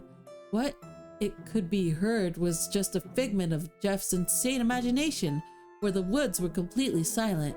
He tampered around, dragging his feet and cursing at the almost unbearable noise. Nothing like it had pierced his ears with such discontent before. Okay, so what happened to Sarah? Did she die already? Was that just an intro for Slenderman? Why does Slenderman get such a short intro? Okay, where was I? I had to scroll back up to see what her name was. The noise that drowned Jeff slowly became absent. From the pain, Jeff fell to a tree. Both bottles that were once clenched to his hand fell towards the ground. One crashed against the bark and shattered everywhere. The crack of glass had viciously dragged Jeff back into consciousness. As his eyes readjusted to darkness once more, the blurriness was magnified as Jeff saw a white oval-like object hovering above him. His eyes quickly focused from the shock, but what had been in front of him a few seconds ago was nowhere to be found. I'm really disappointed he's drunk for this. What in the fuck was that? Jeff chuckled at his own remark. Was his mind playing tricks on? Okay. I hate to say it. His mouthiness is like Jason. And Slenderman's silent nature is like, oh no, Freddy. I meant Freddy. And Slenderman's silent nature is like Jason. This is very Freddy versus Jason-esque. Jeff chuckles at his own remark. Was his mind playing tricks on him? Now I know there ain't no damn rats. He hastily came to the conclusion that something had been lurking into the darkness, following him from a distance. That's it. I'm done playing games. Where the fuck are you, you bastard? Jeff screamed at the top of his lungs in hopes of some kind of response. He was answered abruptly. As he started to walk again, he felt the slightest tingle on his neck. So he wasn't answered abruptly. What are you talking about? Not the damn air fucker. Just get the hell out of here, out of the bushes before I decide to fuck you up. Jeff is just a normal guy. What the hell? Jeff felt wild at this point. Nothing about this place was right, but he was enjoying every minute of it. Swiftly, he pulled his shining blade from his coat pocket and began slashing at the trees in the darkness like a nut job. Come out, bitch! He cried out No hiding now. I'll cut every last chip of bark to slit your throat. Jeff pointed his knife towards a tall, thin tree protruding from the left of his vision and stabbed. He was astonished to see that, on direct contact, the tree, or what he thought was a tree, faded away into the darkness in a matter of milliseconds. I can't believe they inebriated, they handicapped Jeff the Killer for this match. Not knowing what to do, he glanced quickly towards his right and stabbed at the black of night. He peered out into the woods and saw not what he had expected. What stood before the psychotic man was an extremely tall, thin man dressed in a clean black suit. This was all Jeff could make out at the time, the rain causing Jeff's sight to become immensely distorted. Jeff's eyes had cleared again and he quickly began to observe the man. He was emaciated? I don't know that word. Let's look it up. Abnormally thin or weak, especially because of illness or lack of food. Okay. He was that. Where is it? Where is it? His face pale, almost pure white in color. It is white. As Jeff studied the face, he soon came to notice, but your face is white too. A lack of facial features on this. That would be the first thing I noticed. What are you talking about? What do you mean? Oh my god. That is the first thing I would notice from Slender Man. Oh no, first thing is he's tall, right? He's really tall. Second thing is he has no fucking face. This thing's face was completely empty. No eyes, no nose or mouth. Just a white blank head. This made Jeff feel a bit uneasy, and he soon broke into a laugh. Although astounded, Jeff soon addressed the figure before him. So you were the bastard chasing me through the woods, huh? Jeff stared at the blankness once more. You know, I don't know what the fuck you are, but you kind of remind me of myself. Don't flatter yourself. You've got a nice white face, but all you're missing is a smile. Jeff began laughing uncontrollably at his own notion. Bro thinks he's the Joker. Get me away from him. I can't stand him. Yet he was stopped. Jeff's ears were assaulted by static, and he fell to the ground. He was shrouded in complete darkness as he clenched his ears for mercy. The figure Jeff earlier questioned was now causing Jeff extreme pain, while the place where his eyes should have been staring directly into Jeff's. That doesn't make sense. It's not staring. At that point, Jeff snapped. He broke free of the pain, drew his knife once more, and began slashing. Each one of his moves were futile as the man moved around in no time, almost as if he was teleporting from place to place to avoid attacks. Or you're really fucking drunk and it's really easy to avoid your attacks. That's what I would say. The tall man began to fight back. Jeff just now noticed began to notice the tendrils hanging from the back of his attacker. They grabbed at Jeff, and his response was to swing his knife at each that came near him. Jeff managed to slice what seemed to be an arm. In almost an instant, the limb quickly grew back into place. What had just happened astonished Jeff. He felt almost as if the man was a tall tree and his tendrils simply branches. Oh, he felt. Jeff is annoyed as fuck. I hate him.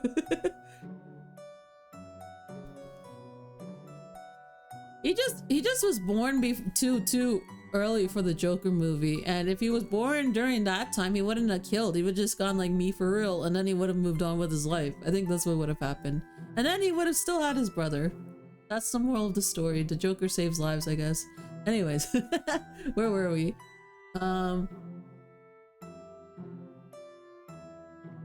Yeah, Jeff is just a dude right now, and he's scared. Okay, yeah, he felt almost as if the man was a tall tree, his tendrils simple branches. Jeff fled from the forest, knowing that there was no way he would be able to fight whatever his adversary truly was in what seemed to be his home territory. In what world will you be able to fight him right? Jeff, where is your home turf? Jeff rushed from his attacker and found himself at the same place where he had entered. To To the right of him lied the cemetery, open space. As he ran past the trees, he noticed that one lie away from the others. Same tree from before. He ran to it out of instinct and read the note he had been seen from a distance before. Do not enter the woods at night. A tall man has been spotted in the area recently. Some call him Slender Man. Beware and enter your own. What? What a weird conclusion. I don't know. I feel like people would try to hunt down Slender Man if he was real. If like a lot of people died. This is like the one guy. I don't know. Maybe I'm wrong. Whatever the being that had stalked him in the woods before was referred to as Slender Man. The name fit perfect with the description of the tall white figure. Jeff hurried towards the graveyard where he waited for his foe, wielding his sharp, bloody knife. It would be so funny. It would be so funny if Slender Man just refuses to leave the forest, so he just doesn't come at him, and you have to go to his turf. I would love that for him. I would love that for him.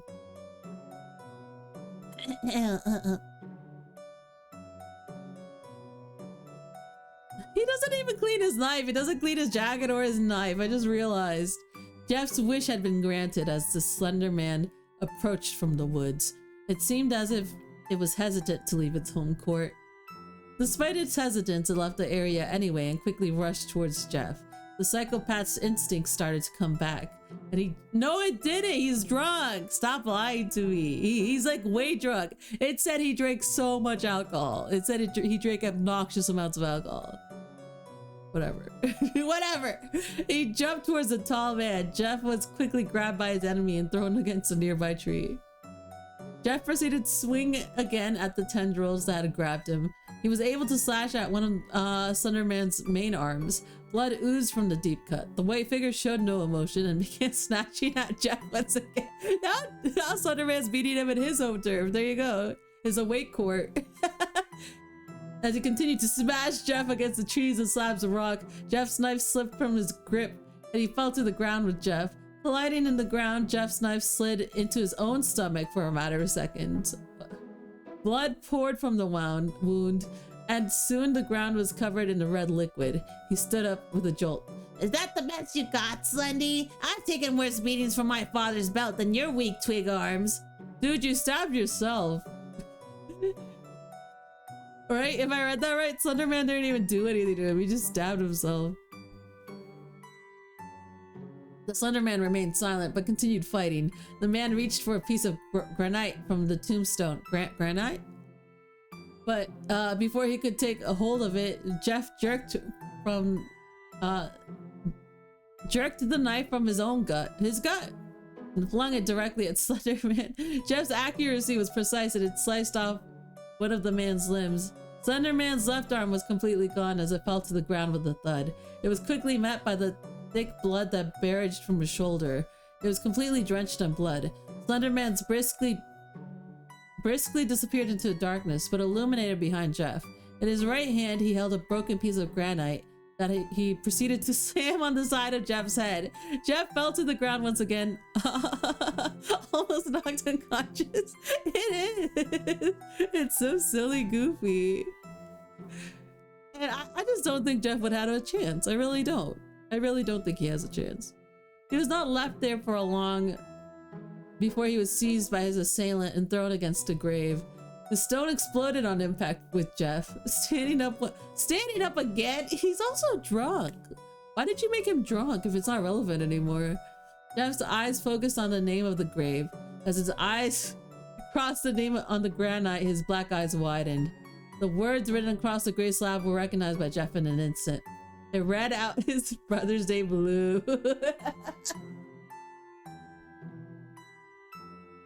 That's some real Batman versus Superman all of a sudden with the what's your mother's name? What was it? What was it? I fucking saw it. Oh, he has power in the name of Lou. Yeah, it's cute, right? I'm gonna link it. But yeah, it's by, oh my god, wait. I literally said it and then I forgot. That's crazy. It's someone's pot. Nora's pot? I want to say Nora's pot, but I want to, yeah, Nora's pot. I was right. Thank you, thank you. Yeah, it's by Nora's Pot, and they also made my birthday background. Well, not mine. Like anyone can like pay for it, and they have really cute stuff. They have a lot of nice stuff. I like their stuff a lot. I like using it. I'll probably come back for more. I think they have Christmas stuff too, so I'll set that up too when Christmas comes. Yeah. Let's get back to the story. He gets inspired by the name of Lou, right? Where it gives him power, whatever. He read out his brother's name, Lou. Something was coursing through Jeff. Rage filled him within an instant. He slashed out at Slenderman at extreme speeds.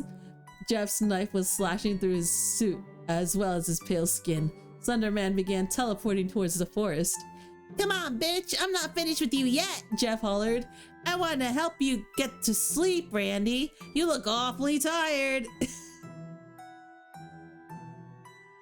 What is a stupid boost he gets from his brother's name? That's crazy. And he killed his brother. It's not Slenderman's fault at all. Whatever was flowing through Jeff had caused his insanity to go to overdrive state. Oh my god, his insanity has a meter. What is this? He had become delusional. He ran at Slenderman and back into the forest. He rushed to the woods, not observing his environment whatsoever. What if this ends with Jeff dying? That'd be hilarious. I don't think he'd stand a chance against Slenderman, that's all. Jeff was deep into the forest, still pursuing the man. Slenderman continued warping around the forest. Jeff's lack of caution caused him to trip on a branch lying in his way.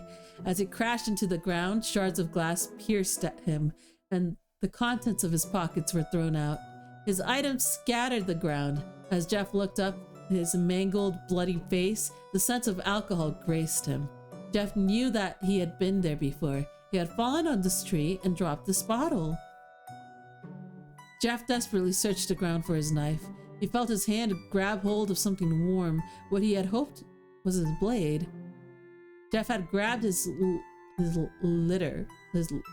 leader, right? He quickly scrapped at it, hoping that a small flame would provide a source of light. His bloody hands covered the plastic in the red liquid.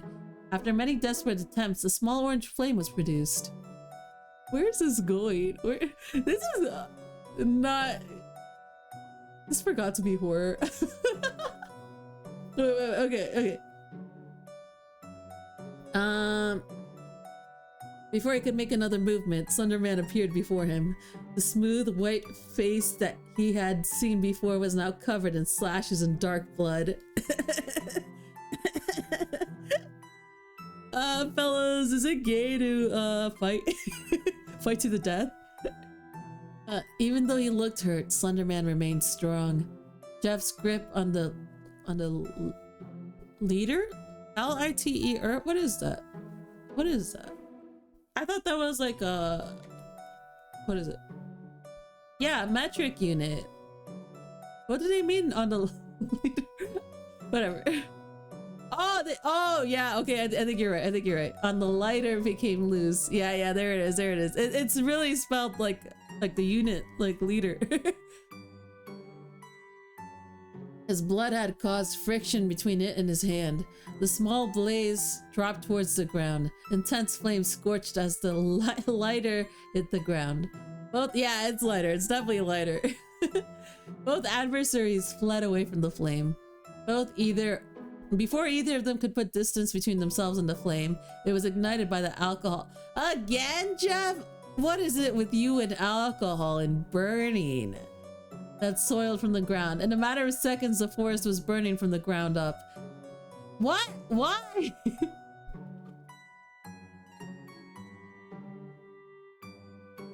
Did he spill alcohol everywhere? Yeah. Jeff looked for safety, yet none was to be found in the flames. Slenderman thought nothing of this. I think he thought things of this. This guy's ruining his home. This guy went swinging at him for no reason, and he's ruining his home. And continued to swing at Jeff. Jeff fought back, ignoring the orange and red covering his environment. The tall monster grabbed at Jeff. Jeff grabbed his knife and jumped. Where is the end? Oh my god! Okay, we're getting there. To no avail, Jeff was pulled by the Slenderman and was now stuck in his grip. Slenderman began to shake Jeff around. As he did this, Jeff bit him and a loud crack of bones could be heard. The pain surged through Slenderman out of shock. He threw Jeff against a large tree. As Jeff flew towards the tree, a sharp pain hit Jeff straight in the back. It continued until he saw a large branch sliding through his torso and he hit the base of the tree. Jeff had been viciously impaled by the long tree branch. Is he dead yet? Blood gushed from his mouth and open wounds as he screamed out in pain. Slenderman then fled. Why would he flee? He has him! He warped to an area of safety where the forest had not been burned off yet. As of yet. You need to kill the fire! What are you doing, Slenderman? It's gonna get to you! He watched Jeff as he attempted to escape. At this point, the Slenderman knew that the escape was impossible. The white monster could hear Jeff screaming even from a large distance away. He continued to warp away from his territory and left Jeff to burn in the flames. The blaze became brighter and surrounded Jeff. Struggling to avoid the intense heat, he violently slid his body from the tree. Fire engulfed Jeff, and everything swirled around him. He became wrapped up in those flames. There was no hope for Jeff. He had lost his mind long ago, yet this was something different. He had reached his limit, and his state of mind burned just as the force. What? He went past his. Good night, Stardust. You don't want to get to the end. You want to get to a thrilling conclusion? Nah, thanks for dropping by. I appreciate it. Good night. Take care. A young girl by the name of Sarah Burgess has been reported missing. We're close to the end. We're very close to the end. She was last seen at the drop in Bar and Grill around 9 o'clock p.m. If you had seen any idea of whereabouts of Sarah Burgess, please call the station at 404-835-HELP. 4357. Okay. We'll wrap it up. In other news, a major forest fire has broken out in a local area. The cause has not yet been discovered. Investigators are studying the remnants of the forest. The fire has been extinguished. This will hurt much of the animal life found in the once heavily wooded forest. We will bring more on this story as it comes. How big was this fire? Mark turned off the television and slumped into his couch cushion. Hey honey, you want to go take a look at the forest? Well, what's left of it? They put out the fire that burned the damn thing to the ground. There's also a girl missing. Maybe we'll see her while we're out there. Can we do it some other time? I'm kind of busy right now, Mark. And if the police can't find that girl, there's no way in hell we can, Julia protested. Mark argued, come on, it won't hurt nothing. It won't be more than a 5-minute walk. All right, I guess. But 5 minutes only. They're gonna die, right? They're gonna die. The man put on his shoes and left his house with his wife. As they strolled towards the burnt out forest, why do they want to find her? They could see something moving into the opposite direction. It looked somewhat human. As they moved closer towards it, they noticed it was cut. It looked like severe burns to its face. The creature's eyelids were completely gone, and it carried an unnatural smile spread across his face. It was completely white, with hints of gray where it looked like he had been burned. Its long black hair was singed. They came closer towards it, and Mark shouted, Hey buddy, do you need some help? Mark, stop. We don't even know who he is. He could be a fucking killer for all we know, Julia whispered, frightened. They saw his face and... Okay, whatever. The man moved swiftly towards the couple. As he approached them, he drew a thick blood covered in red liquid. I don't, but I can tell you need some help to sleep. Jeff slashed a knife across the man's neck and he fell to the ground. His wife began to scream loudly. She was unable to continue as she was next. She was stabbed directly into the heart with the knife. You don't need to worry about me. Just go to sleep. That's the end. Why does it end with Jeff to kill her? Fuck! Alright. Well, there you go, Stardust. Good night now. Good night. Take care. Was that worth it?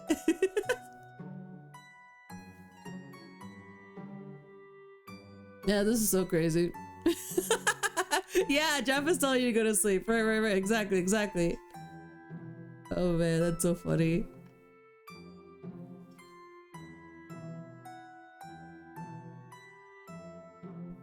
Good night. Take care. I hope you sleep well. Oh man, that was funny. That was awesome, but wow, Jeff swears a lot. He sure does.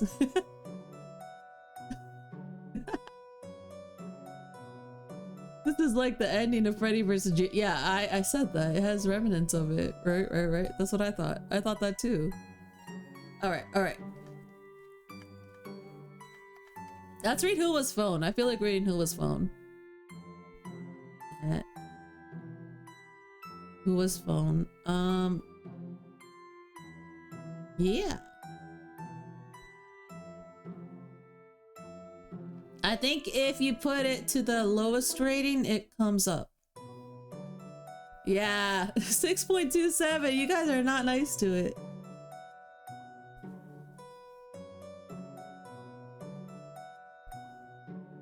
All right. Estimated reading time 1 minute. Oh, it's literally the fucking copy pasta. Oh man. Okay, so basically it's like this. You are at a friend's house for like the night or whatever, and then you guys are making out on the couch. Yeah. And then like her dad calls on the phone and says, no, she likes it more if you use the other hand. Yeah. And you're all like, oh dude, your dad is trying to give me advice on how to diddle. What the fuck? And she's like, I don't have a dad or whatever. But what? Who was phone? Also, so you're with your honey and you're making out. Okay, someone has the thing without the diddle part. That's awesome. That's actually better. Someone improved it because they knew that this is so bad.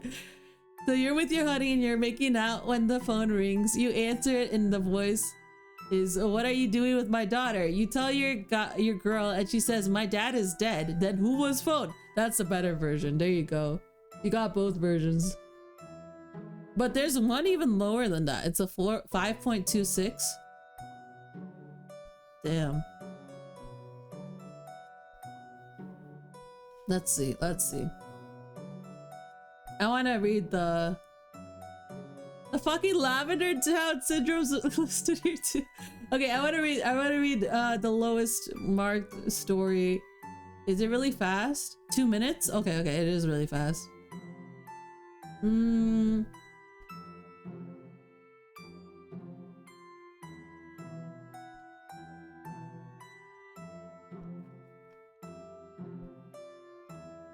Portland, Oregon in 1981, an unheard of new arcade game appeared in several suburbs, something of a rarity at the time. This game was called Polybius? This game proved to be incredibly popular to the point of addiction, and queues formed around the machines, quickly followed by the cluster of visits from men in black. Rather than the usual marketing data collected by company visitors to arcade machines, they collected some unknown data, how do you know? Allegedly testing responses to psychoactive machines. The players themselves suffered from a series of unpleasant side effects: amnesia, insomnia, nightmares, night terrors, and suicide. Suicide is not a side effect, but whatever. Okay. Appearing as having been caused by the game and various versions of this legend. Some players stopped playing the video game, while it is reported that one became an anti-gaming activist. And then it had an alternate story. Polybius is an urban legend about a rare arcade game released in 1981. The game was created by a mysterious company called you can't pronounce it. It's German for sense deletion. It was a puzzle shoot 'em up, somewhat like Tempest. It was only released in a few suburbs of Portland, Oregon. Oregon. Trip. It was supposedly very popular with people forming long lines to play it. However, players reported strange things about the game, such as hearing a woman crying and seeing grotesque faces out of the corner of their eyes. Players would have... Why is it popular? Players would also have nightmares, experience nausea, headaches, blackouts, or even develop amnesia. Some even committed suicide. Others stopped playing video games altogether, and at least one became an anti-video game activist. Advertisement? I read that. Okay. According to one owner of the arcade, men wearing black suits would often come to collect records of the game. This is just a longer version, right? They did not take any money, simply data for gameplay. Because of this, the leading theory is that it was some sort of government experiment using subliminal messages. The game remains in obscurity as around 1 month after its release, all of the cabinets suddenly disappeared. One cabinet reappeared in an arcade in 1998, but quickly disappeared again. While some have tried to recreate the game, no one has ever found original ROM. And now the game can be found.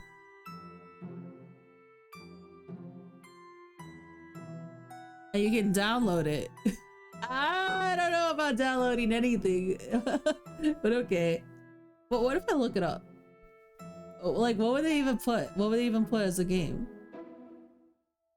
Did someone do a YouTube video on it?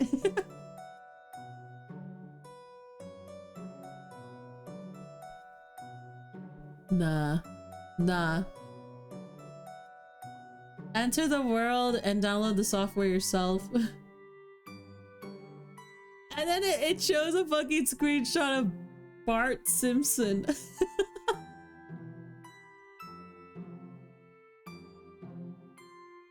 That's funny. Okay. Anyway. That was who was phone and... Oh, really? Then what's up with the... Wait. No! No, it is. It's just fictitious.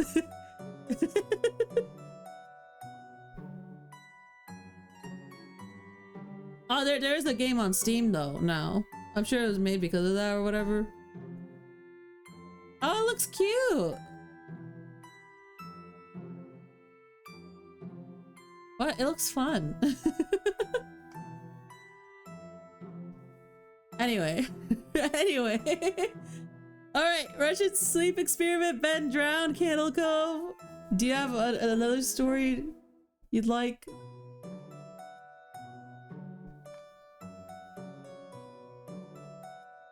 This is so funny.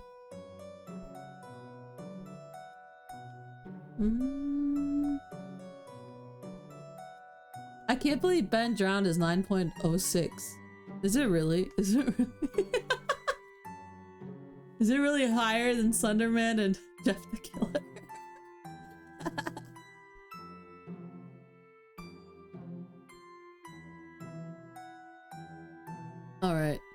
Alright, let's do it. Let's read Ben drowned.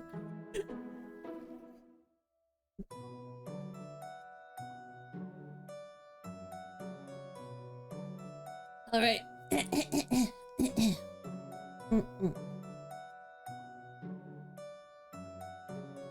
Finally, after oh wait, is this a story? Where's the... Okay, yeah. No, it's not. It's an excerpt.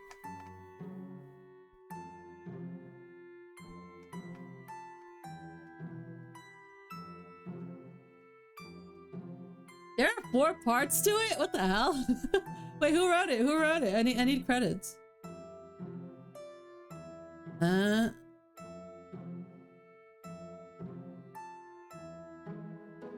Hello? Who wrote this?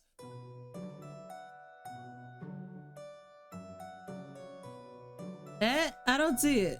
Who wrote Ben Drowned? Okay, hold on. Let me find credits. Let me find credits before I get into this.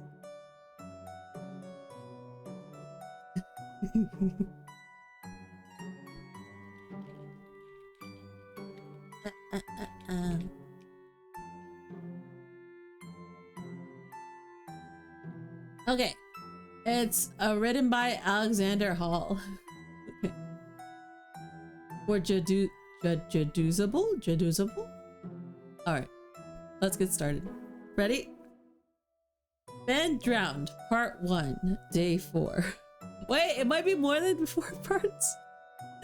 Okay, X, I need your help with this. This is not a copy pasta. This is a long read, but I feel like my safety or the well-being could very well depend on this. This is a video game related, specifically Majora's Mask, and this is the creepiest shit that have ever happened to me in my entire life.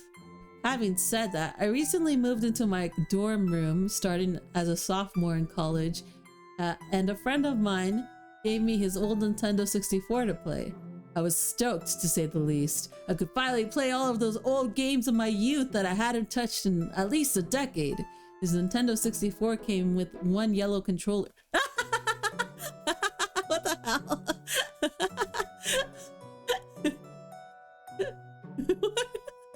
Okay.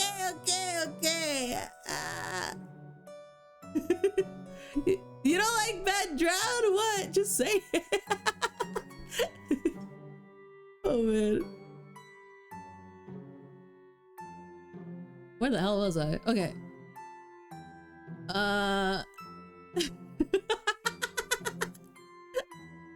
Someone doesn't like Ben Drowned.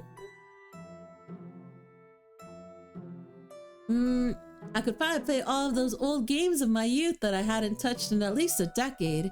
His Nintendo 64 came with one yellow controller and a rather shoddy copy of Super Smash Bros. And while beggars can't be choosers, needless to say, it didn't take long until I became bored of beating up level 9 CPUs. Well, mister, okay. That weekend, I decided to drive around a few neighborhoods about 20 minutes or so off campus, hitting up the local garage sales, hoping to score on some good deals from ignorant parents. I ended up picking up a copy of Pokemon Stadium. Why did I say Pokemon weirdly? Stadium, GoldenEye, fuck yeah, F-Zero, and 2 other controllers for $2. Satisfied, I began to drive out of the neighborhood when one last house caught my attention. I still have no idea why it did. There were no cars there, and only one table was set up with random junk. But something sort of drew me there.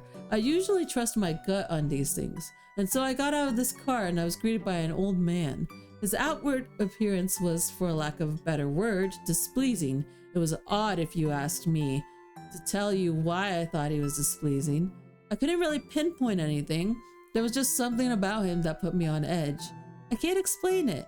All I can tell you is that if it wasn't in the middle of the afternoon and there were other people within shouting distance, I would not have even thought of approaching this man. Yet you approached him anyway. You wanted to see what he had. That is weird. He flashed a crooked smile at me and asked what I was looking for. And immediately I noticed that he must have been blind in one of his eyes. His right eye had that glazed over look about it. I forced myself to look to his left eye instead, trying not to offend. Can you imagine someone hyper-focusing on your good eye to not offend you? What the fuck? And asked him if he had any old video games. I go up to this creepy guy that I would not approach if other people were with me. I stare directly at his left eye so he doesn't get offended that I'm looking at his right eye. And then I ask him if he has any video games.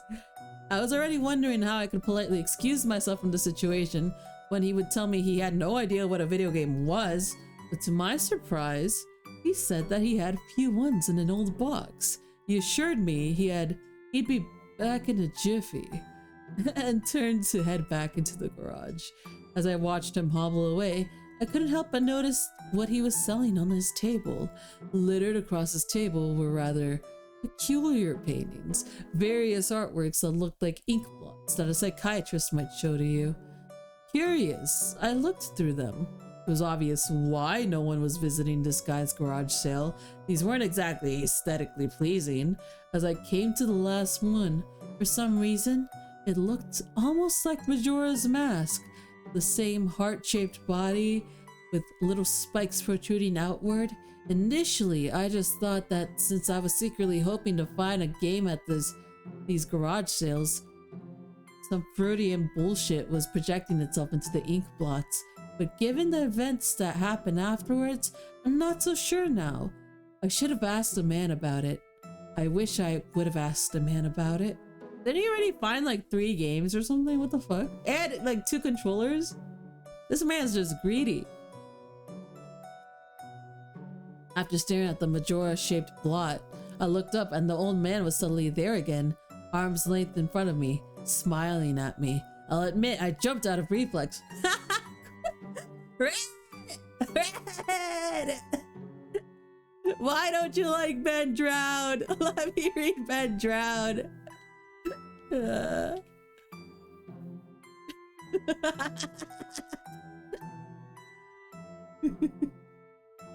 am I? Where am I?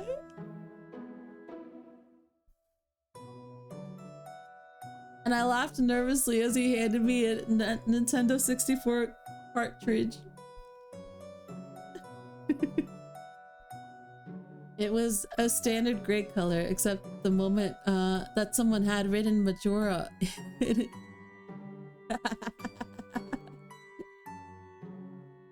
On black permanent marker. I got butterflies in my stomach as I realized what coincidence this was and asked him how much he wanted for it.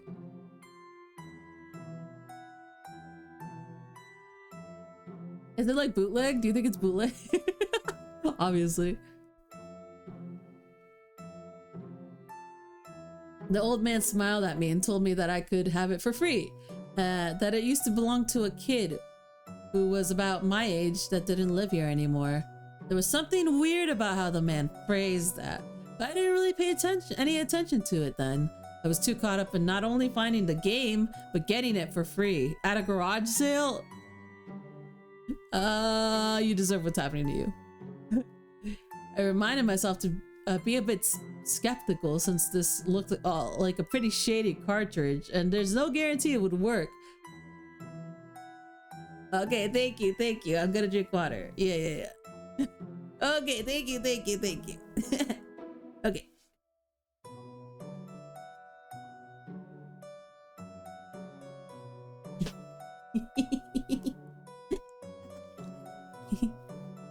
Ah.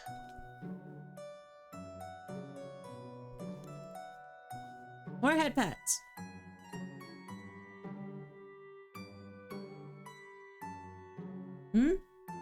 Ah. More head pats. Huh?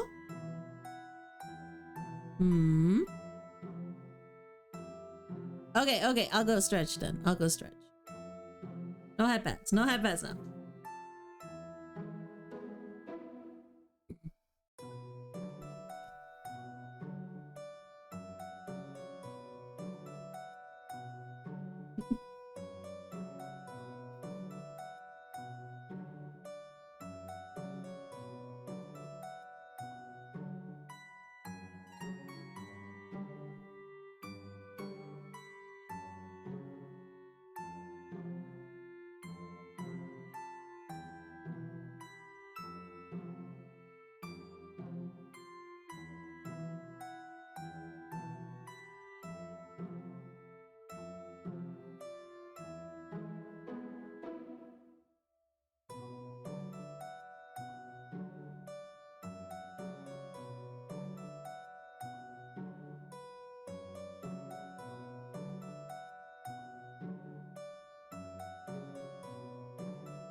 Thank you. Okay, I stretched. All right, where were we? I reminded myself to be a bit skeptical since this looked like a pretty shady cartridge and there was no guarantee that it would work, but then the optimist inside me interjected that maybe it was some kind of beta version or pirated version of the game that was all I needed to be I needed to be back on Cloud 9. I thanked the man and the man smiled at me and wished me well, saying, "Goodbye then." At least that's what it sounded like to me. Yeah. If that's what he said, that's what he said.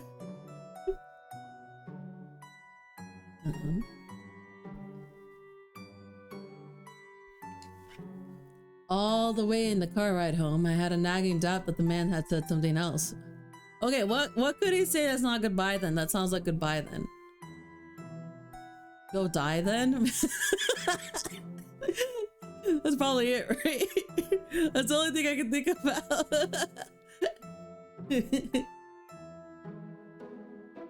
Alright.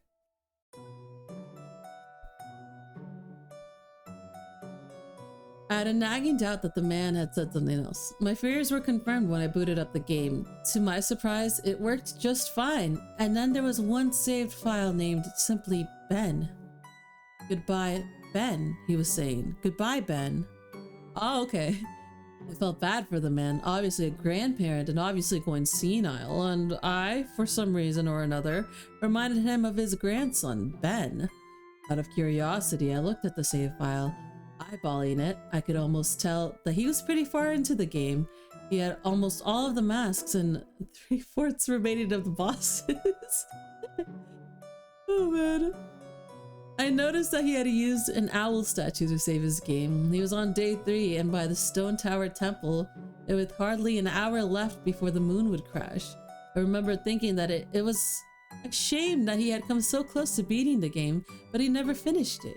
I made a new file named Link out of the tradition and started the game, ready to relive my childhood.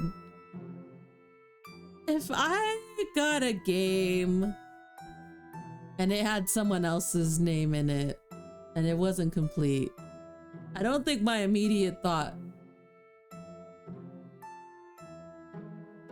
Oh shit. I don't think my immediate thought would be that he died. You know what I mean? All right, Red. All right. Let's see how it goes. For such a shady looking game cartridge, I was impressed at how smoothly it ran. Literally just like a retail copy of the game, save for a few minor hiccups here and there, like textures being where they shouldn't be, random flashes of cutscenes and odd intervals, but nothing too bad. However, only thing that was a little unnerving was at times the NPCs would call me Link, and at other times they would be calling me Ben. I figured it was just a bug, a fluke in programming, causing our files to get mixed up or something. Oh, this sucks! I have to really be careful here. All right. It did kind of creep me out though after a while, and it was around after I had beaten the Woodfall Temple that I regrettably went into save files and deleted Ben.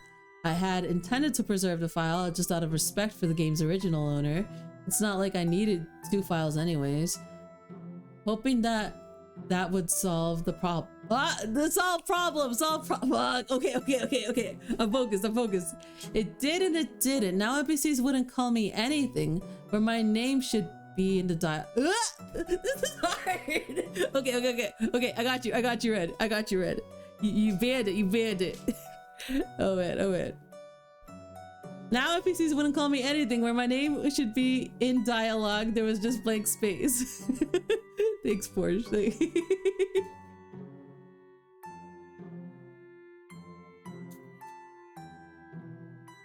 My save file name is still...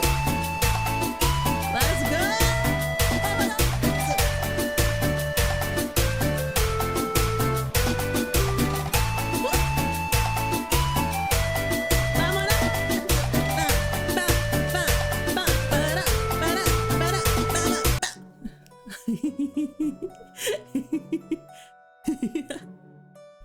All right.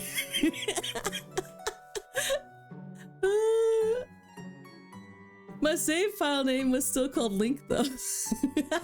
It's really loud. Frustrated and with homework to do, I put game down for a day. I started playing game again last night, getting Lens of Truth, and working my way towards completing Snowhead Temple. I love it. I love it. Oh, Naruto Cumbia, you live in my heart. Now some of you more hardcore Majora's Mask players know about the fourth day glitch. Okay. I'm checking it out. For those who don't, you can Google it, but you can Google it, but gist of it is that right as clock is about to hit up to you hit midnight on the final day, you talk to astronomer and look through telescope. If you time it right, countdown disappears and you essentially have another day to finish whatever you were doing. Deciding to do glitch to try and finish Snowhead Temple. Let's go!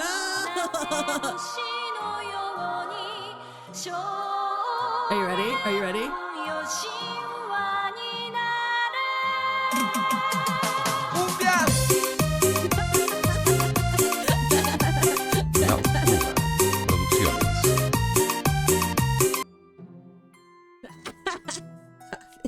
Quit it.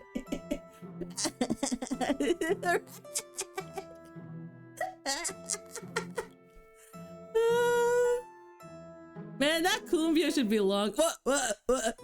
Should be longer. But I think is it less than the Naruto? No, the Naruto cumbia is less. Okay, I need to change it.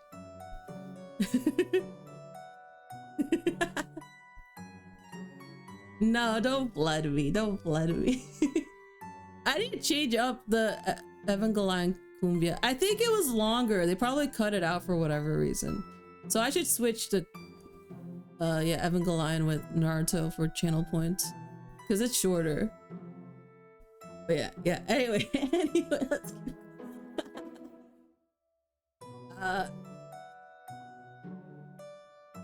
I happened to get it right on the first try, and the time counter at the bottom disappeared. I'll get it. I need some kind of punishment for when I actually slip up and say the banned word. However, when I pressed B to exit telescope instead of being greeted by the I'm suffering. By astronomer, I found myself in Majora boss fight room at end of the that was 3 thoughts. Fuck me. At end of game, Trippy boxed in arena. That's 4 of them in a row. That's crazy. Staring at Skull Kid hovering above me.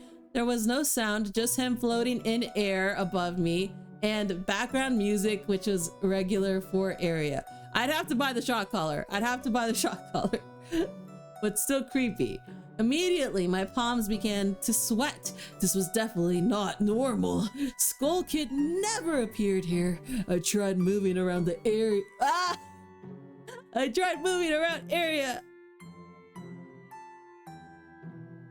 No matter where I went, Skull Kid would always be facing me, looking at me, not saying anything. Nothing would happen though, and this kept up for around 60 seconds. I thought game had bugged or something, but I was beginning to doubt that very much. All right, I'm focused. I'm hyper in, I'm locked in, I'm focused. Okay, I'll do my best. I was about to reach for a reset button when text appeared on my screen.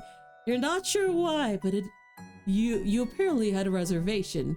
I instantly recognized that text. You get that message when you get room key from Anju at Stockpot Inn. But why was it playing here? I refused to entertain notion that it was almost as if the I skipped one just to mess one up. Okay, the notion. What? It was almost as if game was trying to communicate with me. I started navigate room again, testing to see if that was some sort of trigger that enabled me to interact with something here. Then I realized how stupid I was. To even think that someone could reprogram a game like this was absurd. Sure enough, 15 seconds later, another message appeared on screen, and again, like first one, it was already a pre-existing phrase.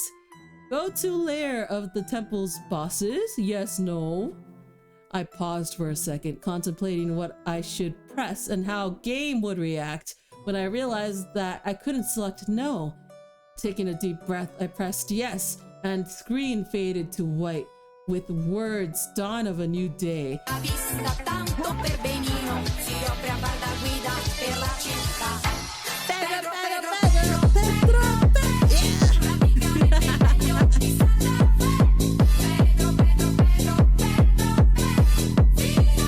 Yeah.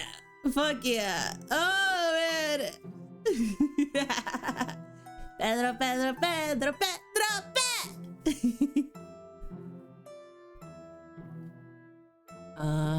With words, dawn of a new day with the subtext. Oh, with subtext. 1, 2, 3, 4, 5, 6, 7, 9. I think beneath it, when I was ported to fill me with most intense sense of dread and impending fear I had ever experienced. Only way I can describe the way I felt here is having this feeling of inexplicable depression on a profound scale. I'm normally not a depressed person, but way I felt here was a feeling that I didn't even know existed. It was such a twisted, powerful presence that seemed to wash over me. This is getting so hectic. I appeared in some kind of weird Twilight Zone version of Clocktown.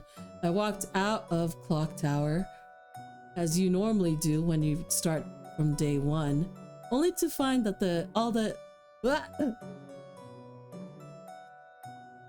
till the end of stream. That all of inhabitants were gone. Usually with fourth day glitch, you can still find guards and dogs that runs around outside towers. This time they were all gone. What replaced them was the ominous feeling that there was something out there in the same area as me and that it was watching me. I had 4 hearts to my name and hero's bow, but at this point I wasn't even considered for my avatar. I felt as that I personally was in some kind of danger. Perhaps most chilling thing was music.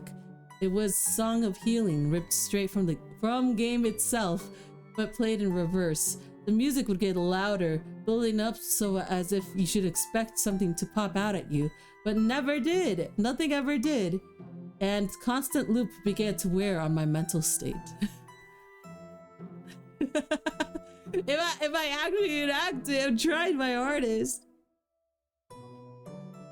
Every now and then I would hear faint laugh of happy masked salesman in the background.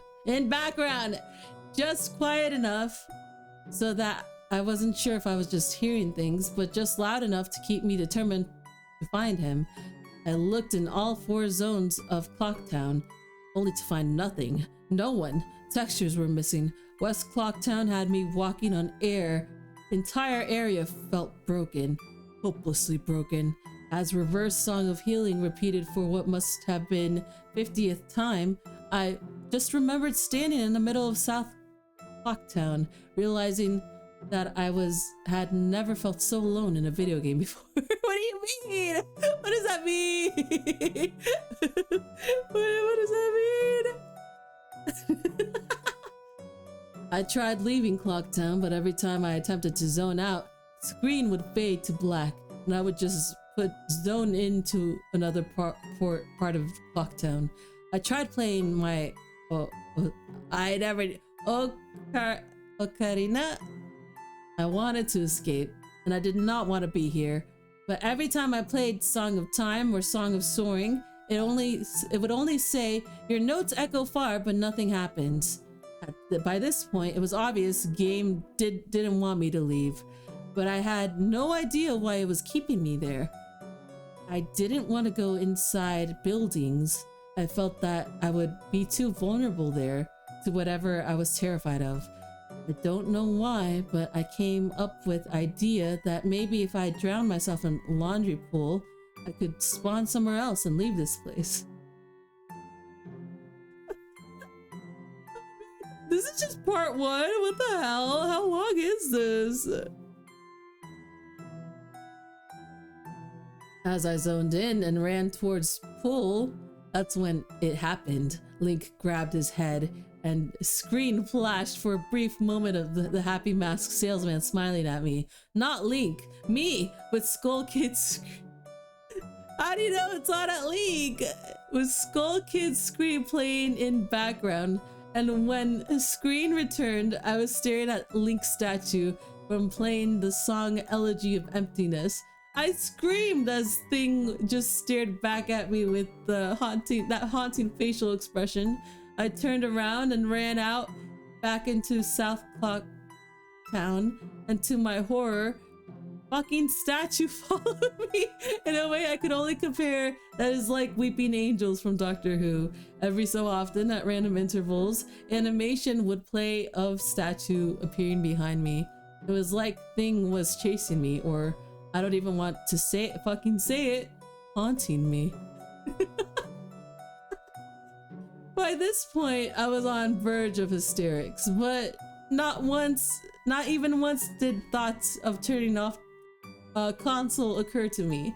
I don't know why. I was so wrapped up in it. Terror felt also real. I'm slipping up again. I tried to shake statue, but it would literally appear right behind me every single time. Bleak started to begin to make weird animations I had never seen him do before. He would flail his arms around or spasm randomly, and screen would cut to happy masked salesman smiling again for a brief moment before I was face to face with that fucking statue again. I ended up running into Swords Master's dojo and ran to back. I don't know why, but it might.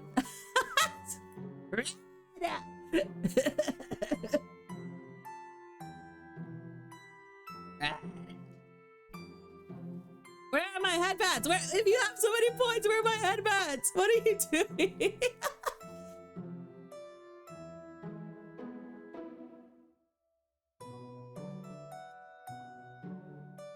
Thank you.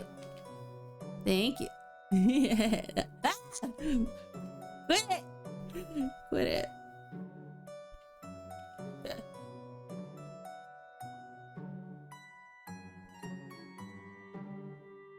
Brad. Stop it. Stop it. Where?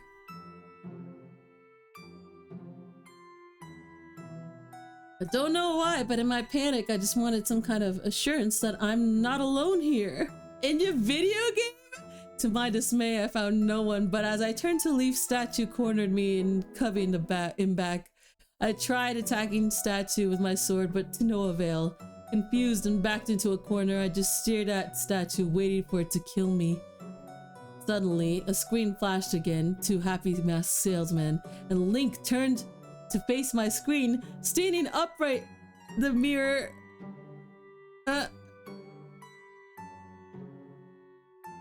Upright mirroring statue looking at me along with his copy, literally staring at me.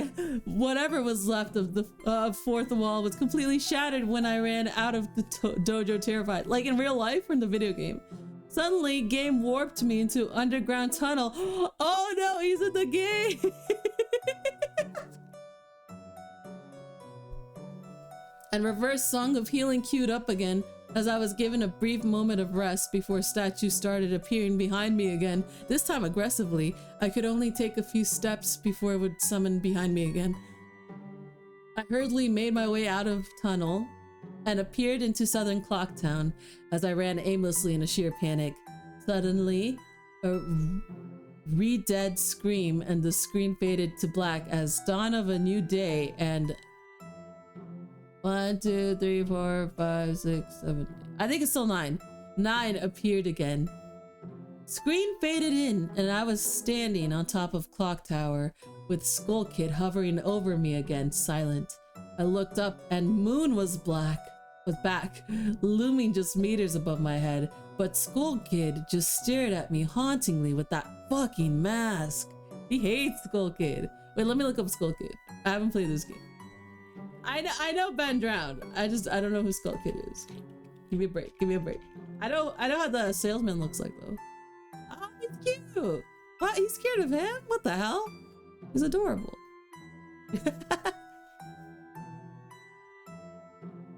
A new song was playing. Stone Tower Temple theme, played in reverse. In some sort of desperate attempt, I equipped my bow and fired off a shot at Skull Kid, and it actually hit him, and he played an animation of him reeling back. I fired again, and on third arrow, fuck! A text box appeared saying, "That won't do you any good, hee hee." And I was picked up off ground, levitated upwards on my back, and then Link screamed as he burst into flames, instantly killing him.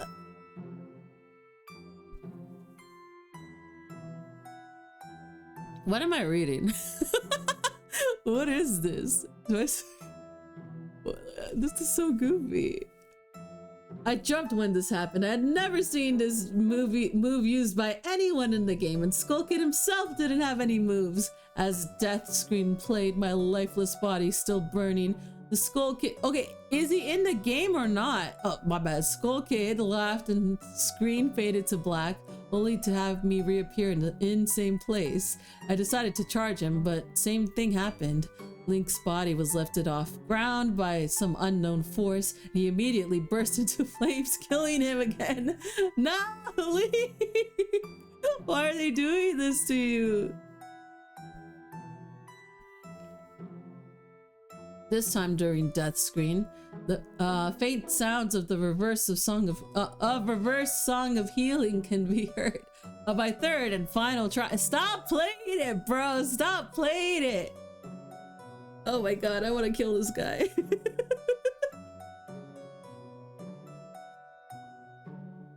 I noticed that there was no music playing this time. That all there was eerie silence. I remembered that in the original encounter with Skull Kid, you were supposed to use the ocarina to you're supposed to use ocarina to either travel back in time or summon giants. Oh no! It's so far away from me. What happened? Oh, I need to fix that.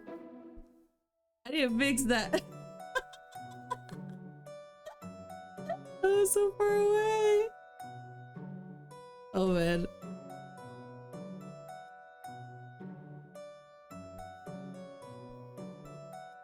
I'll look into it. My bad.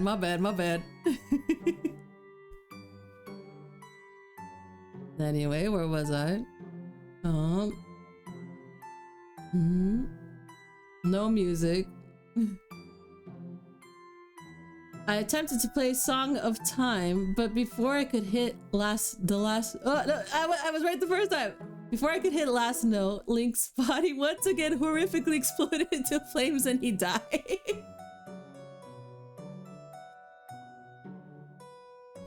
This is so funny.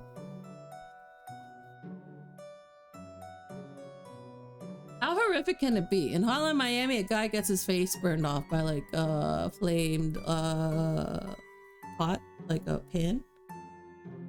As death screen neared its end, it began to chug as if cartridge was trying to process a lot of something. When screen came to, it was same scene as the first 3 times, except this time Link was lying on the ground, dead in a position I had never seen before in game before. His head tilted towards the camera. It's a Family Guy pose, right? With Skull Kid floating above it. What is up with Skull Kid mention? What did he do? I couldn't move. I couldn't press any buttons. All I could do is stare at Link's dead body. After around 30 seconds of this, game simply fades out with a message, "You've met with a terrible fate, haven't you?" before kicking you out to title screen. This is a, I'm not even halfway. What is this story? Oh my god. This is horrible. Upon getting back to title screen and they're starting again, I noticed my save file was no longer there. Instead of Link, it was replaced with your turn. Your turn had 3 hearts, 0 masks, and no items. I selected your turn. This guy is not learning. I selected your turn, and immediately when I did, I was returned to Clock Tower rooftop scene of my Link dead and Skull Kid hovering over with the Skull Kid laughing, looping again and again. I quickly hit reset button, and when game booted up again, there was one more save file added below your turn entitled Ben. Ben's save file is right back where it was before I deleted it, at Stone Tower Temple with Moon almost crashing.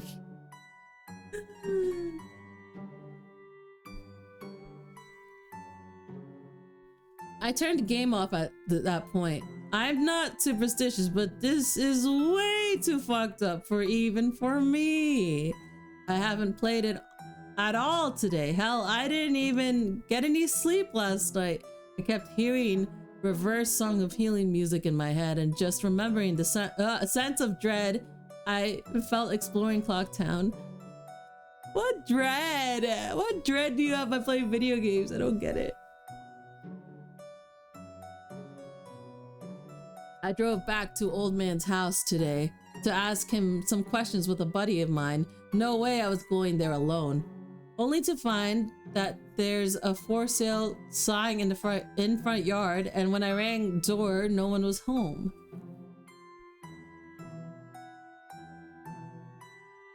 So now I'm back here writing down the rest of my thoughts and recording what happened. Sorry if some of this has grammatical errors and whatnot. I'm running on no sleep here. I'm terrified of this game, even more so now that I relived it a second time writing this all down. But I feel like there's still more to it than meets eye, and that there's something calling to me to investigate this further. I think Ben is something in this equation. Do you really think Ben is something in the equation? I can't stand this guy. But I don't know what. And if I could get a hold of Old Man, then I would be able to find some answers. I need another day or so to recuperate before tackling this game again. It's already taken a toll on my sanity, I feel like. But next time I do this, I'm going to be recording my footage all the way through. Idea to record only came to me towards the end, so you see last few minutes of what I saw, including Skull Kid and Elegy statue. But it's on YouTube here. It's on YouTube? Okay. I'm going to stay in this thread for a little while longer before I fall asleep to answer any questions you guys might have, or hopefully listen to your ideas or theories to help me shed some light into this, or maybe things I should try tomorrow to do. I think I'm going to play Ben's file tomorrow to see what happens. Maybe I was supposed to do that all along. I don't believe in paranormal shit, but this is a little fucked up. But maybe this Ben guy is just a really good hacker programmer. I don't want to think about alternatives if he isn't. That's end of copy paste. I'm hoping that maybe this some kind of running gag the developers had. And other people have gotten gag or hacked copies of a game like this. This just really scared me.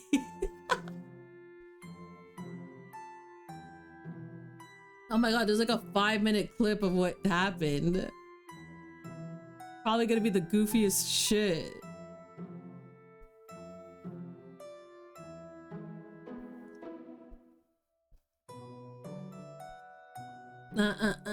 Okay. I just think that's hilarious.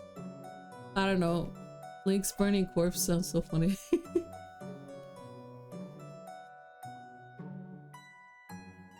Okay, how many parts is this? I'm at part 2 now, right? Okay.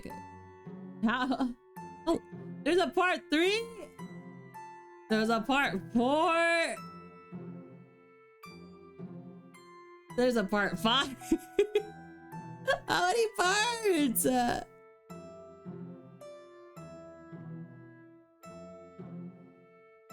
don't think I can make it, guys. This is a lot. This is a lot. Do you think it got high rating for the videos that came along with it? I think that's probably it. I don't know. I don't know if I can read more about a game that is not doing what it's supposed to be doing. Let's skip this one, okay? Let's skip this one. I'm gonna skip this one. Oh man, that was funny though. That was funny. Oh man. Okay. Now what else is there? What time is it?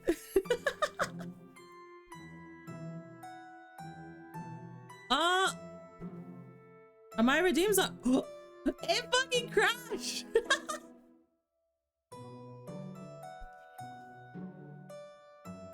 Oh, there it is. Why is it so far away from me? Why is it so far? Where was you when Club Penguin died? Is that one?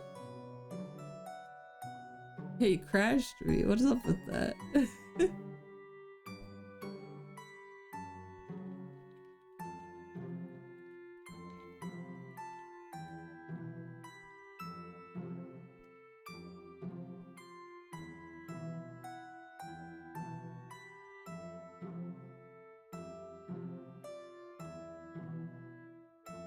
Is that one, or were you just saying that? All right. Should I read Candle Cove, Russian Sleep Experiment? I'm not finishing. Oh, it is one? Okay, hold on. I'll find it. What the hell? Oh, I have Smile Dog. I thought Smile Dog was just a picture though. Does it come with lore?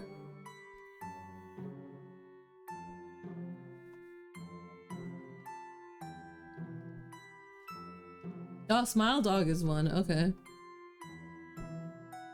He's so cute. I don't get it.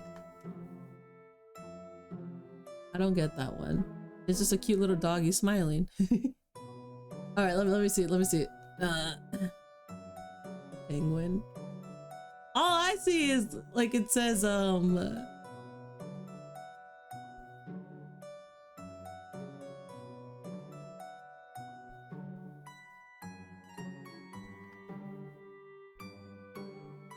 the highest rating one is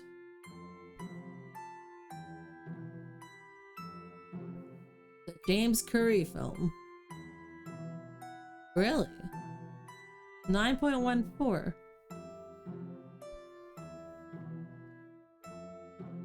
Okay, I'll find yours. I'll find yours. Wait.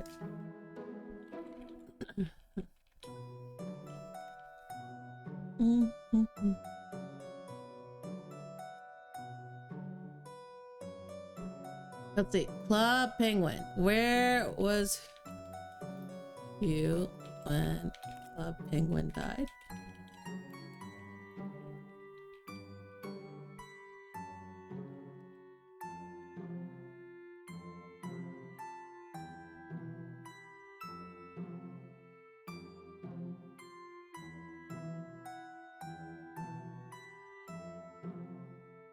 There's a copy pasta, but that's not creepypasta.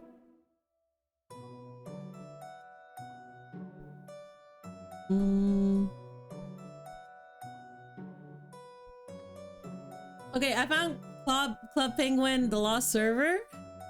Okay, I'll just read it. I'll just read what I found. Who wrote this? Let's see for credits.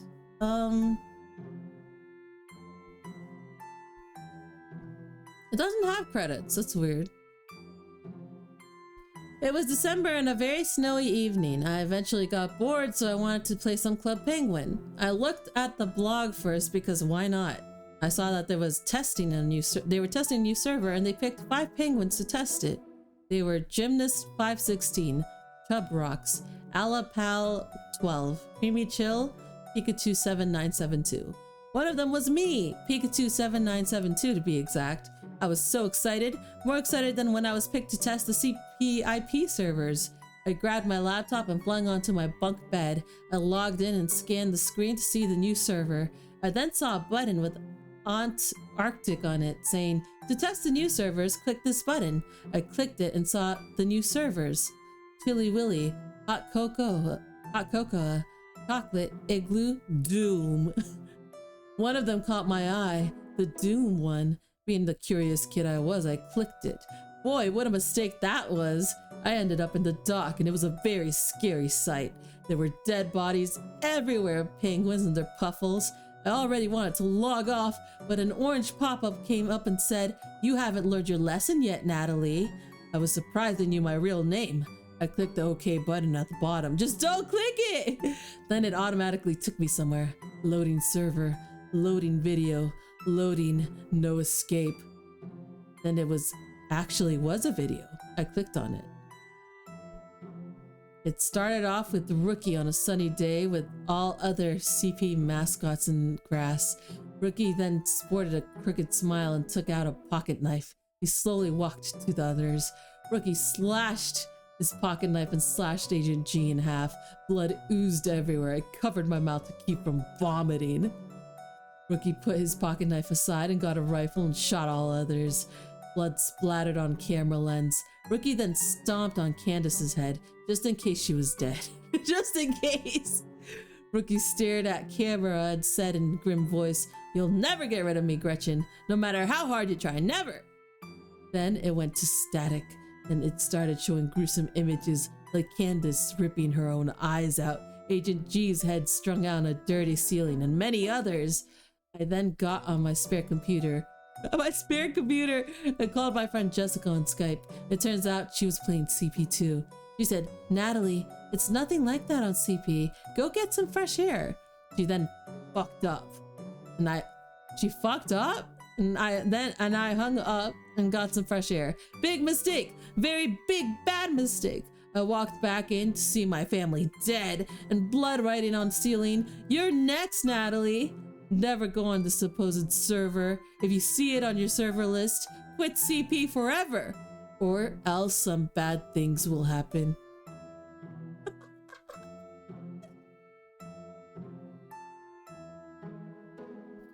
Yeah, that's fucked up. I didn't expect her family to die. That's crazy. Anyway.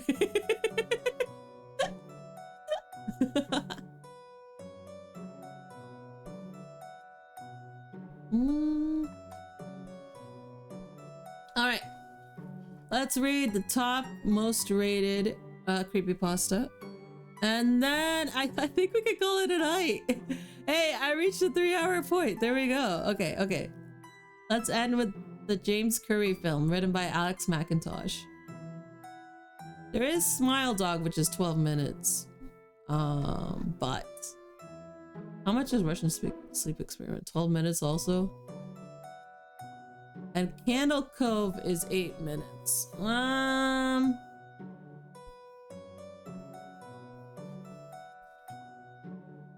there other ones? I don't think so, right?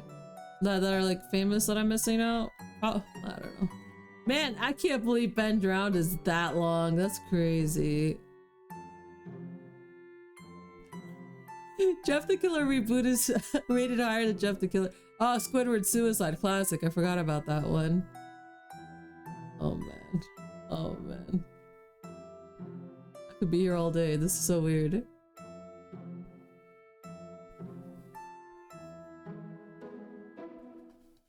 Okay, I think those are the most popular ones though, right? Man. Okay.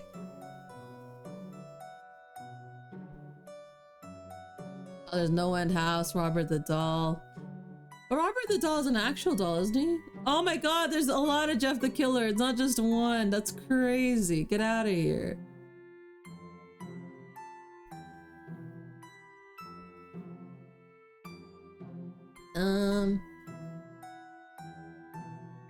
Alright. Let's keep going. Let's start with small ones. Smile Dog creepypasta. Okay. Don't mind if I do. Let's see if I can find okay, credit is anonymous, so they don't know who wrote it. Okay.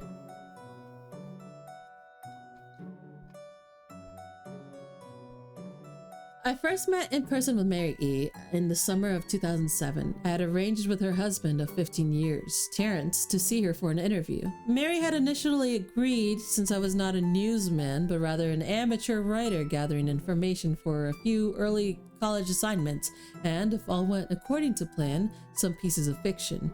We scheduled an interview for a particular weekend, when I was in Chicago on an unrelated business, but at the last moment of Mary changed her mind and locked herself in the couple's bedroom, refusing to meet with me. For half an hour, I sat with Terrence as we camped outside the bedroom door. I listened and taking notes while he attempted fruitlessly to calm his wife. Things Mary said made little sense, but fit with pattern I was expecting, though I could not see her. I could tell from her voice that she was crying, and more often than not, her objections to speak with me centered around an incoherent diatribe on her dreams, her nightmares. Terrence apologized profusely when we ceased to exercise, and I did my best to take it in stride. Recall that I wasn't a reporter in search of a story, but merely a curious young man in search of information. Besides, I thought at the time, I could perhaps find another similar case if I put my mind and resources to find it. Mary was the psyop for a small Chicago-based bulletin board system in 1992 when she first encountered Smile.jpg, and her life changed forever. She and Terrence had only been married for only 5 months. Mary was one of an estimated 400 people who saw the image when it was posted on a hyperlink on the BBS. Though she is the only one who has spoken openly about the experience. The rest had remained anonymous or perhaps dead. Fucking the smile dog, really? That's so silly.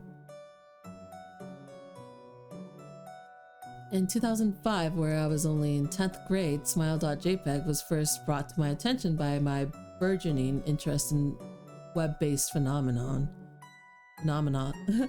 Mary was most often cited victim of what is sometimes referred to as Smile.dog. The being Smile.jpg is reputed to display. What caught my interest, other than the obvious macabre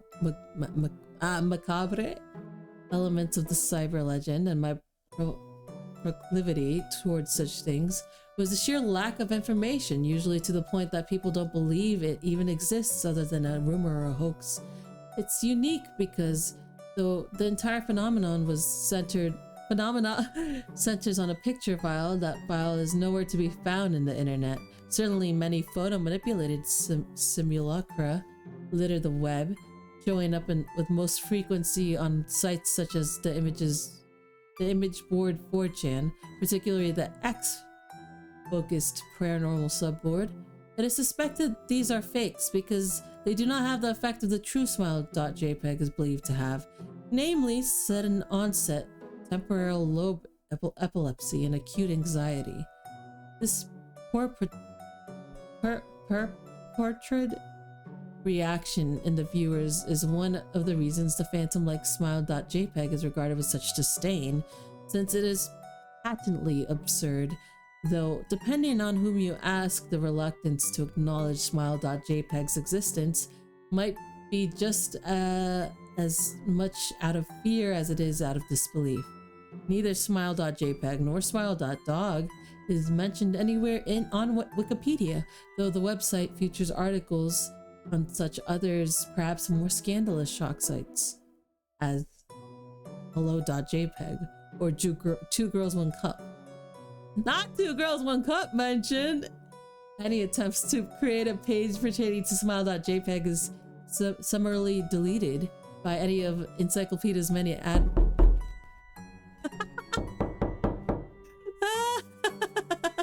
Not while I read Smile.jpg. Come on. Nice though, nice. Encounters with Smile.jpg are the stuff of internet legend. Mary E's story is not unique. There are unverified rumors of Smile.jpg showing up in early days of Usenet, and even one persistent tale that, in 2002, a hacker flooded the forums of humor and satire website Something Awful with a deluge of Smile.dog dog pictures, rendering almost half the forum's user at the time epileptic. It is also said that in the mid to late 90s, that smile.jpg circulated on Usenet as an attachment of a chain email with the subject line, "Smile, God loves you." Yet despite the huge exposure these huge stats would generate, there are very few people who admitted to have experienced any of them, and no trace of the file or any link has been discovered. Those who claim to... This is short? This doesn't feel short.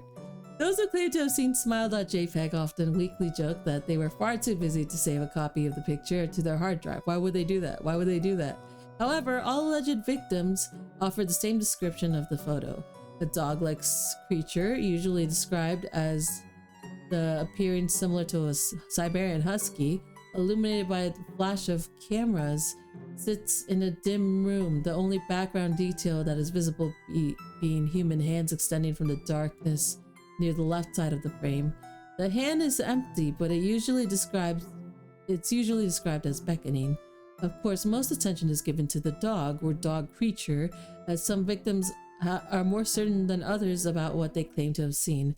The muzzle of the beast is reputedly split in a wide grin, revealing 2 rows of very white, very straight, very sharp, very human-looking teeth. If they're human-looking, they're not that sharp. Dog's teeth are way sharper.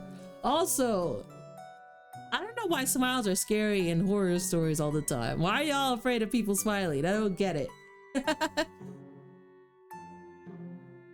This, of course, not a description given immediately after viewing the picture, but rather a recollection of victims who claim to have seen the picture endlessly repeated in their mind's eye during the time they are, in reality, having epileptic fits.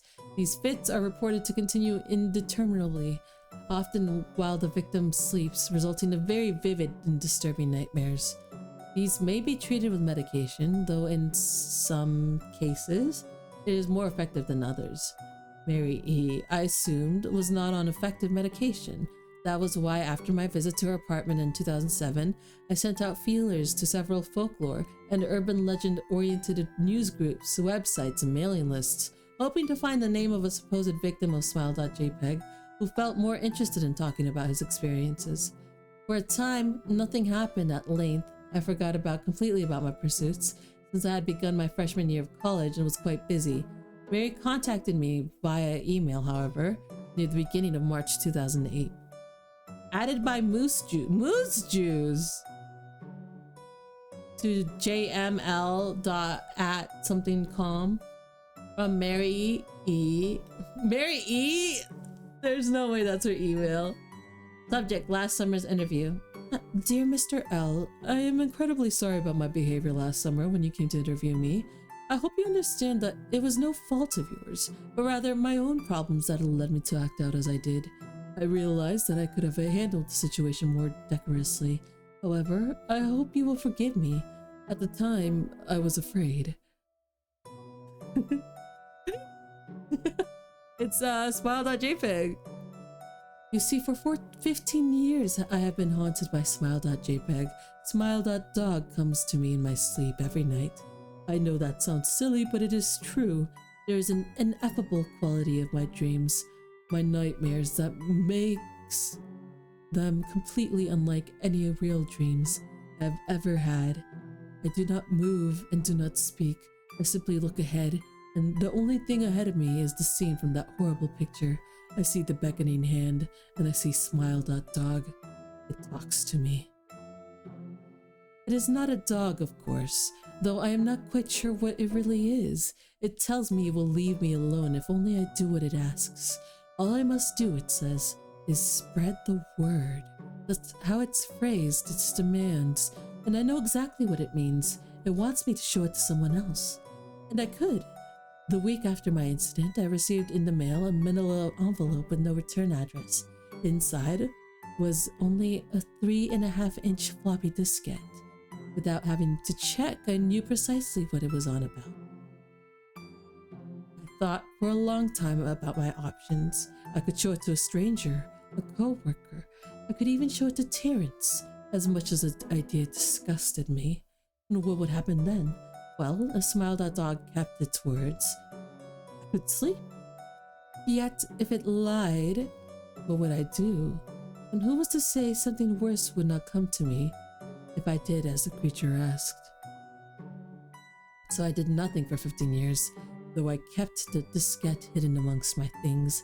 Every night for 15 years, Smile.dog has come to me in my sleep and demanded that I spread the word. For 15 years I've stood strong, though there have been hard times. Many of my fellow victims on the BBS board, when I had first encountered Smile.jpg, stopped posting. I heard some of them committed suicide. Others remained completely silent, simply disappearing off the face of the web. They are the ones I worry about the most. I sincerely hope you will forgive me, Mr. L. But last summer, when you contacted me and my husband about an interview, I was near the breaking point. I decided I was going to give you the floppy diskette. I did not care if Smile.dog was lying or not. I wanted it to end. You were a stranger, someone I had no connection with, and I thought I would not feel sorrow when you took the diskette as part of your research and sealed your fate. Before you arrived, I realized what I was doing was plotting to ruin your life.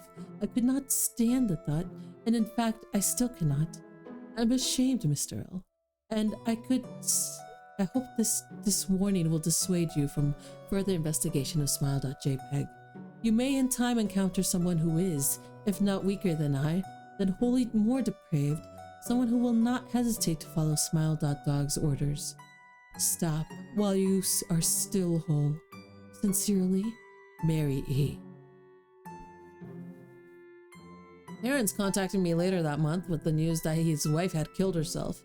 While cleaning up various things she had left behind, closing email account and the like, he happened upon the above message. He was a man in shambles. He wept as he told me to listen to his wife's advice. He had then found a diskette, he revealed, and burned it until it was nothing but a stinking pile of blackened plastic. The part that most disturbed him, however, was how the diskette had hissed as it melted, like it was some sort of animal, he had said. I will admit that I was still a little uncertain about how to respond to this. At first I thought perhaps it was a joke, with the couple belatedly playing with the situation in order to get a rise out of me. A quick check to several Chicago newspaper outline obituaries, though, proved that Mary E. was indeed dead. There was, of course, no mention of suicide in the article. I decided, for the time at least, I would not further pursue the subject of Smile.jpg, especially since I had finals coming up at the end of May. Oh yeah, that's why? But the world had odd ways of testing us. Almost a full year after I had returned from my disastrous interview with Mary E., I received another email. To JML at blah blah blah blah. From Elsa here, 82 at blah blah blah blah. Subject, smile. Hello.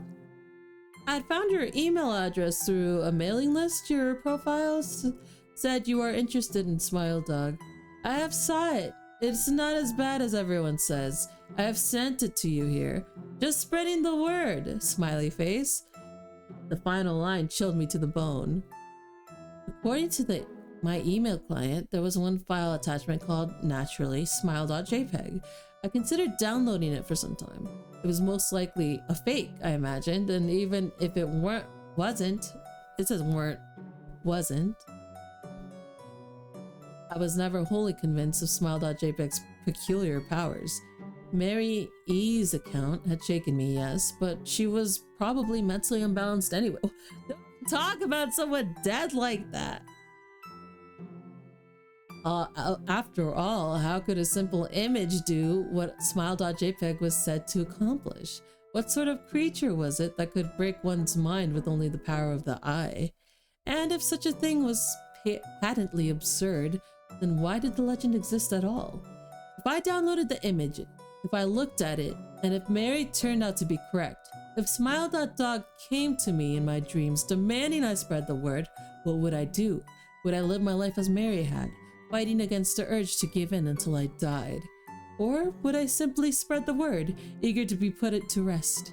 And if I chose the latter route, how could I do it? Whom would I burden in turn?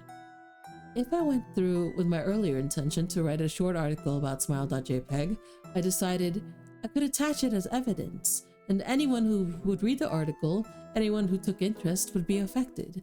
And even assuming the smile.jpg attached to the email is genuine, would I be capricious enough to save myself in that manner? Can I spread that word? Yes. Yes, I could. And then he attached smile.jpg. I'm trying to see the hand. It's a cute dog. I don't know what people...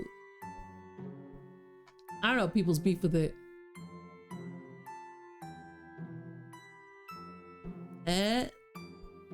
You try to tell yourself over and over it's just an image. It's just a stupid picture of a stupid dog that someone had photoshopped teeth into. It isn't even scary, or at least it doesn't scare you, not one bit. How could it scare you? It's just a picture. Yeah, he did. He trolled us. He trolled us all. You tell yourself these things, but when you do, you lie. The image does scare you. Something about that smile, too wide with too many teeth. The same all the better to eat you with smile that the big bad wolf gave to Red Riding Hood. Smile full of threat and sharpness, a predatory smile. Again, you try to bury the idea, to ignore it, but it's no use. Even when you close your eyes, you see it, smiling maniacally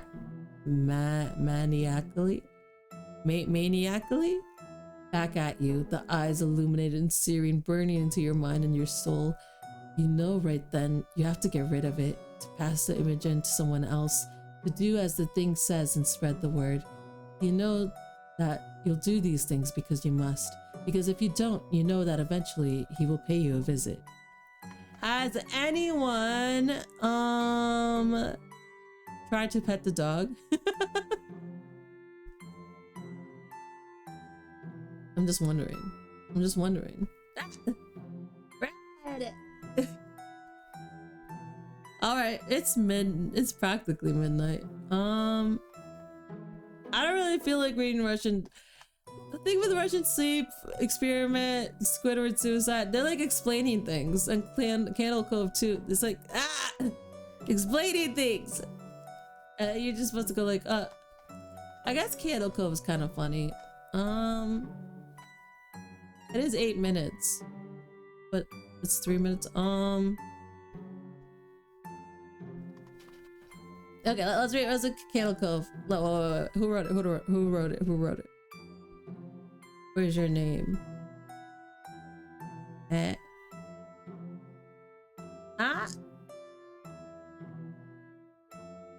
Boraska? I don't think so. Let me search it up.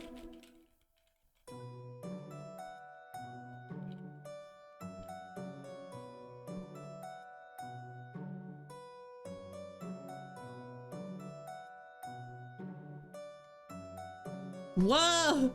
Okay. Let's end it with this one then, okay? I'm a drink. No one told me to hydrate, but I'm gonna drink. Let's end it with this one. Okay.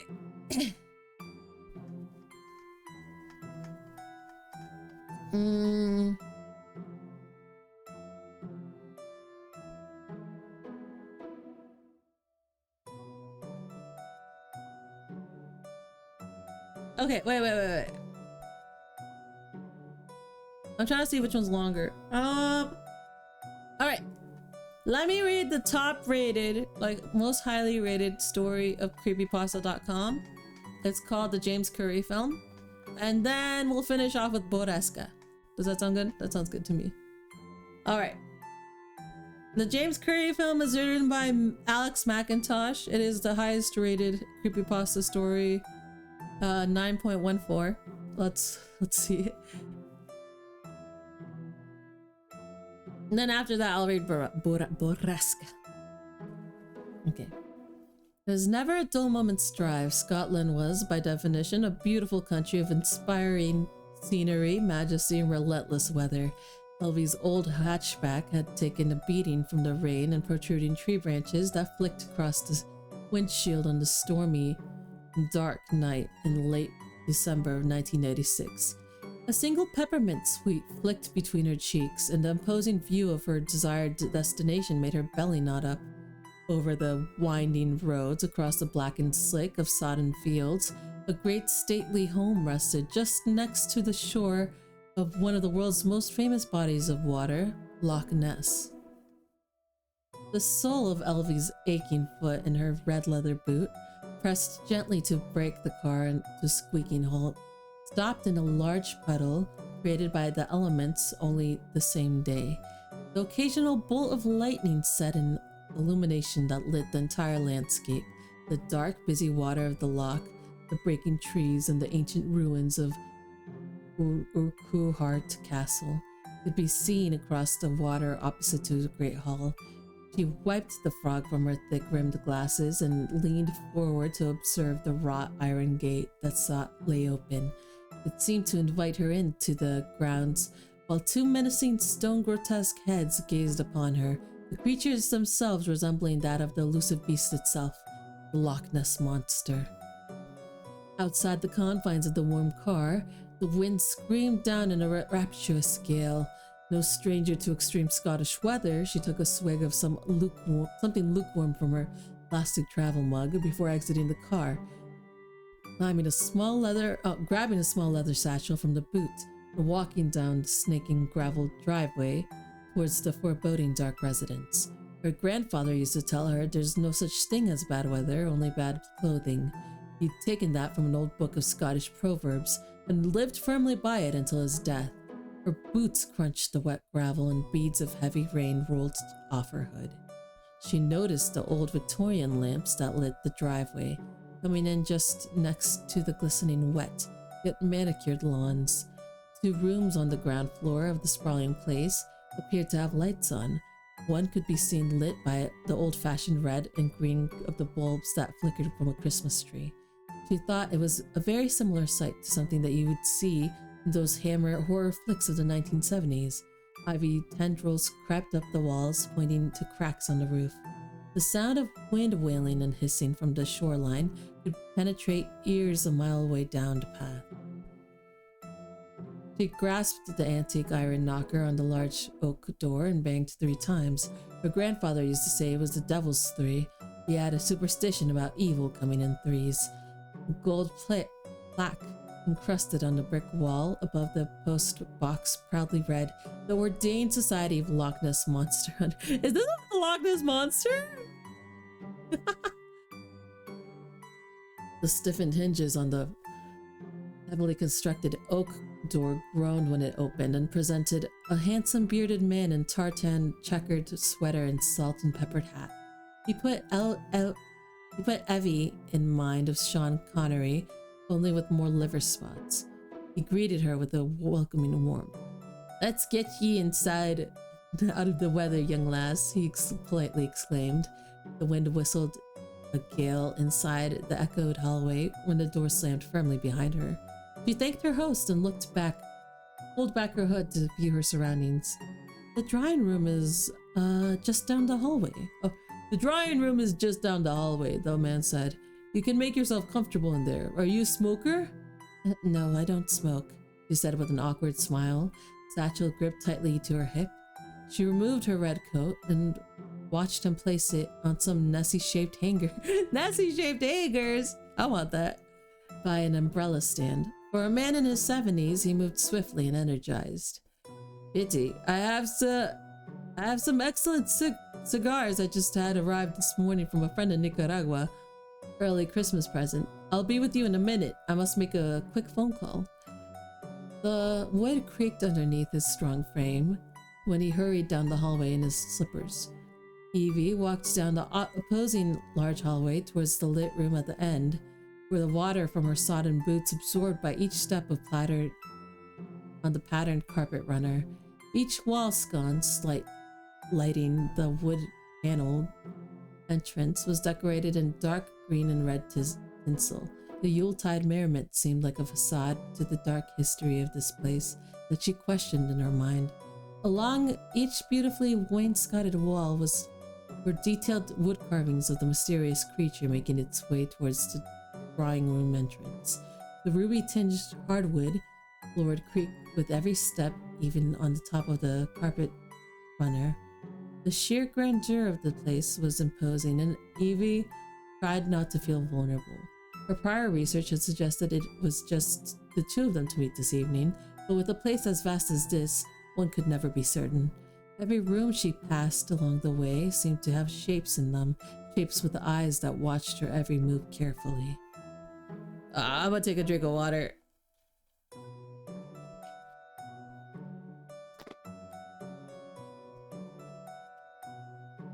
A gorgeous Christmas tree stood 8. I can't. Owie. It went down wrong. A gorgeous Christmas tree stood 8 feet tall in the drawing room, wrapped in old-fashioned tinsel, with a Nessie head placed on. I get it! It's Nessie everywhere! I get it! On top, in place of the typical star or fairy. Next to the tree, a large open fireplace snapped and crackled with dry wood. The smell of oak, leather, and fine cigar smoke topped off the seemingly relaxed atmosphere. It smirked of monetary tidings. Cozy would have understated the appearance. It looked just like a painting on a Christmas card. Yet Evie was not so snug. She was very much aware of her surroundings and had a bound duty to be on her guard in the presence of this man. Nice, brutal. Her eyes were quickly drawn to the walls, each a gallery of pictures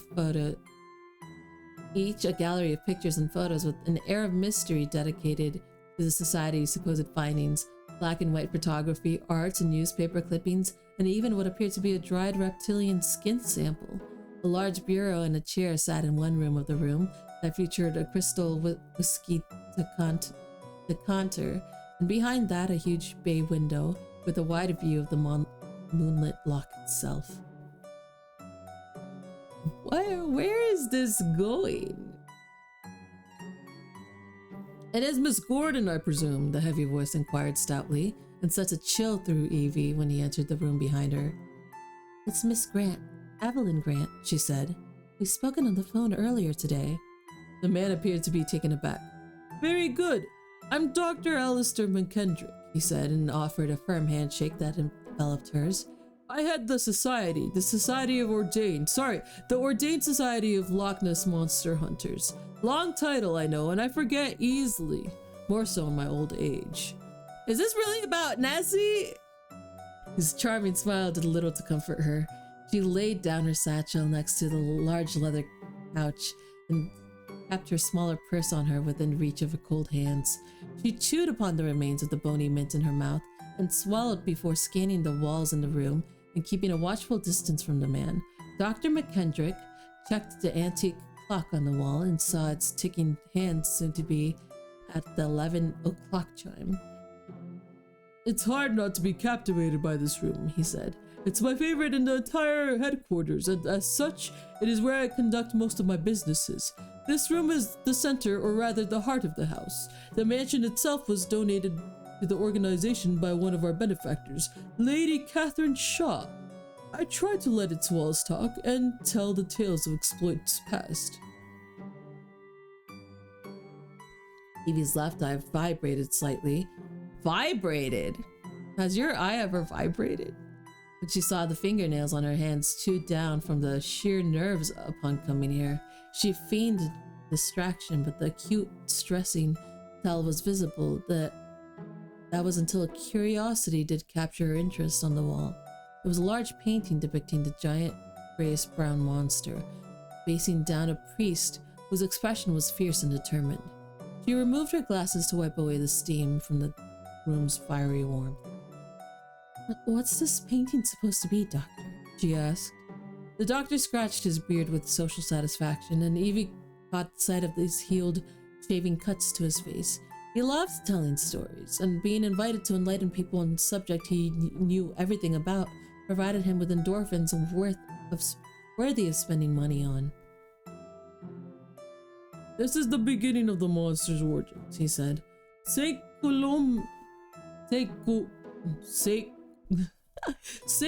Columba is the man in the painting. He was an Irish holy man who came in Scotland in the year 563 AD. He had been spreading the good word of the Lord to the Pictish tribes of the time, creating a sense of unity among them, of which those pagan savages sorely lacked. Ugh, I hated saying that. In the year 565 AD, at the banks of the river Ness, a few miles up at the loch's northern end, one of the tribesmen was being buried by the riverbank. Saint Columba. It's like Colombia. Right, okay. asked the men what had happened. What had happened, to which they had told him he'd been partially eaten by a large water beast. After he'd been told this, Columba sent one of his own companions out to swim across the river, and lo and behold, a great beast rose from the depths. However, Saint Columba was brave and determined. He had taken the sign of the cross and ordered the monster to go back to wherever it came. It then vanished, never to bother the saint or his tribe ever again. What? Was the Loch Nessie evil? Evie turned from the painting and saw the doctor was standing right next to her. She moved away to gather her bearings and gave a questioning look. So, it just left? Absolutely, yes. The will of God made it so. The tribes believed they had witnessed a miracle that day, and Saint Columba's own legend grew among the church. And your Society of Nessie Hunters believes this story? Dr. McKendrick chuckled dryly and with an acid tongue. Absolutely not. The problem with this story is that the original truth of them eventually dies over time. The original account of Saint Columba facing the monster was written over 100 years after the event even happened, and after that, for hundreds of years, there was seemingly nothing to write about when it came to the creature. Evie felt beads of sweat trickle down her head with the remnants of rain. The fireplace was hot, but her feeling of impending dread was getting tougher to mask. So, when did the modern-day sightings occur? She asked. There were reports made in the late 1800s of sightings. One of the large creatures propelling itself into the dark waters of the shore. It was only until 1930s that we had some extremely interesting witnesses' accounts of the monster. Such as?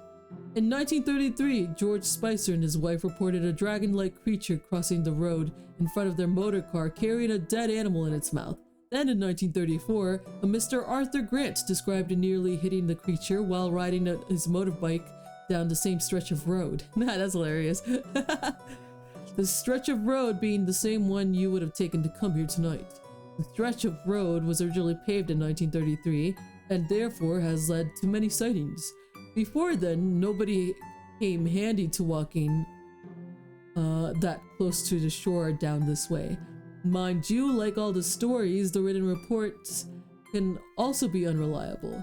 Once you hear one report, it creates a ripple effect of people seeking fame and fortune, and others who just want attention to take away from their sad, pathetic lives. In this society, we mean to seek hard proof. Whoa! What is this? It's so serious. Oh wow, it's long. Is that really 17 minutes? Okay, let's keep going. Let's keep going.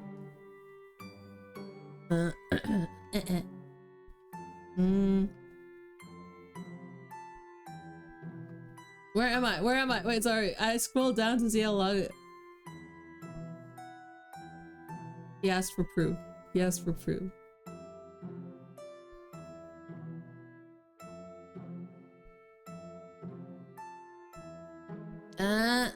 Okay, there.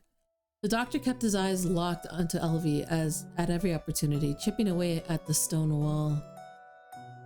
Then I have exactly what you're looking for. She stated firmly. The reason for her visit was about to bear fruit. You have something to show me in that satchel you packed with you? Yes. What is it? Irrefutable evidence of this creature's existence. Dr. McKendrick saw the look in her eye and paused for a moment. He then made his way over to the desk and poured up a dram of whiskey for himself in a delicate crystal glass. All the while, Evie was sure she heard the thudding noise coming from somewhere upstairs. Would you care for a glass of Islai's finest? He offered. I'd love one, she said, knowing it might settle her nerves a bit. Do not take drinks from strangers, especially if you think you guys are alone. Evie listened to that delicate clink of the glass and accepted the warming neat double to temporarily subside her anxiety. Excellent choice, the doctor said. That's the drink of a young lady who has a lot to say. Out of the corner of her scrutiny, she saw a proud smile materialize on the doctor's strange face, a reaction to one of the photos on the wall. She knew he was eager to say something about it, even more so seeing what she had come for. She held the whiskey glass to her nose for a second, sampled the smoky scent of the undoubtedly expensive scotch, before measuring the very odd black and white framed photograph of a blurred shape in the water. This is one of the very first photographs taken of the creature, he said. The original negative was lost, and now this picture has deteriorated in time.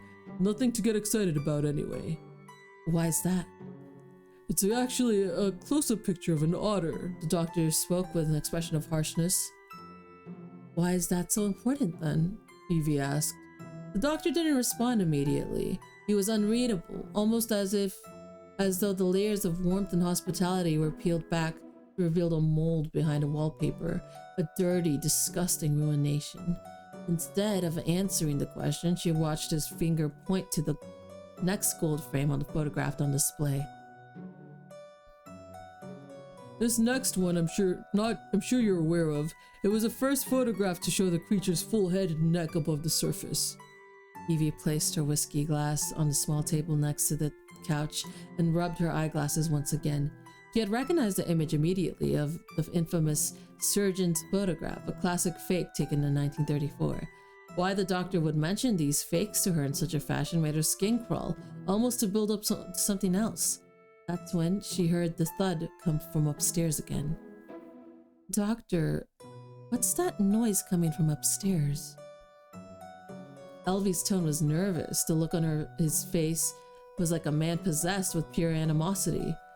It didn't fit the tone of his voice at all. It was like one of those Italian horror films where the dubbing didn't quite match the facial expression. That is a nice reference, I will say that. You're talking about, wait, I always messed them up.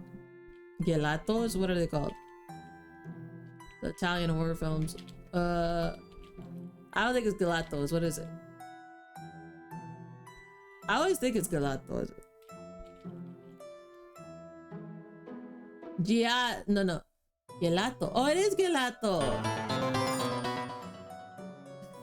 Yo, Salt, what's up? Took your time. How are you? Oh, I think I know why my... Where is it? Oh, well. Let's keep going. Deepest bluest, your hat is like a shark's fin. Deepest bluest, your hat is like a shark's fin. Welcome. Yeah. Okay. Old houses sometimes make noises. I can assure you, you are very much alone here, young lass. Now, let's look at this next photo. Evie took another step back. The next photograph in this curious selection wasn't like the others.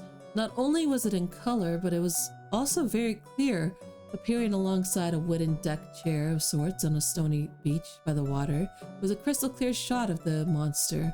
Only this one was different. A gigantic sloped head resembling that of a large horse, completely with a brown mane, bearing sharp canine teeth attached to a long muscular neck. You could almost see the liquid glistening from its skin. The body was like that of a walrus, blubbery, and with massive diamond-shaped flippers. It appeared to be facing right at the camera, its black eyes practically staring you down upon viewing it. Evie felt her entire being shiver as if the thing stood directly in front of her, looking down on her like some kind of plaything. This photograph is only on display here at the Society. You'll never see it in any Express newspaper or hear about it on the radio. This photograph here is the only one in existence that shows the real creature. The doctor was deliberate in his words, and despite the whiskey he had been so heartily pouring, he was stone cold sober in his tone. And I think you already know that. Now, I want to see what made you drive all the way from London in the wee ungodly hours of the morning. What do you have to show me? He was careful to take stock of the doctor while she picked up and unbuckled her satchel. Fragrant in its snug confines was the musty smell of something in the past. Her hands firmly rifled through, and the doctor's facial expression became one of mute officiousness. From the satchel to the oak table, Evie laid out a single VHS cassette tape and a tattered cardboard slipcover. What's on this videotape has been canvassed from the original negative, she said with a deep breath, watching the doctor pick it up from the table. Undoubtable proof of the creature. The doctor's eyes slowly locked onto Evie's after a brief analysis of the item. How old is the footage? He asked. Dr. McKendrick, this is a James Curry film. The old man was finally taken aback, almost spooked.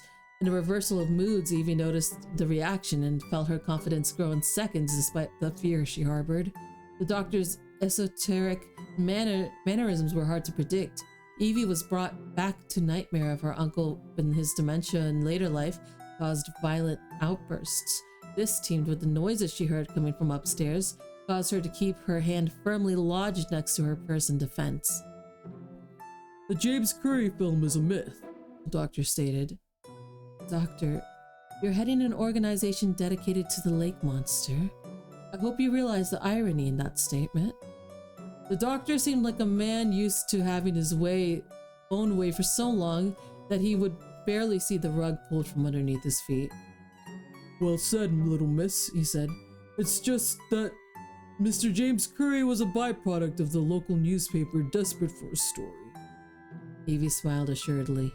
The doctor was surprised by her confidence until he looked down and saw the pistol she held firmly pointed at him.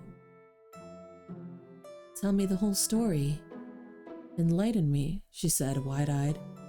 You've barely been able to contain your nerves at all night. Who are you? And the cylinder ratchet clicked into place. It was as though the doctor finally took note of his own mortality. Okay, have it your way, he said with a huff.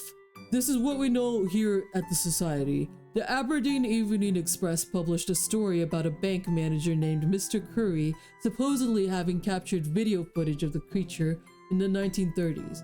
He said he had over 3 minutes of the most incredible proof, certifiable evidence of the creature's existence. He then locked away the footage in a London bank vault, claiming that he wouldn't release it until, I quote, such matters were taken seriously. The problem we ran into with this whole tale was that there was no actual evident record of a James Curry ever existing.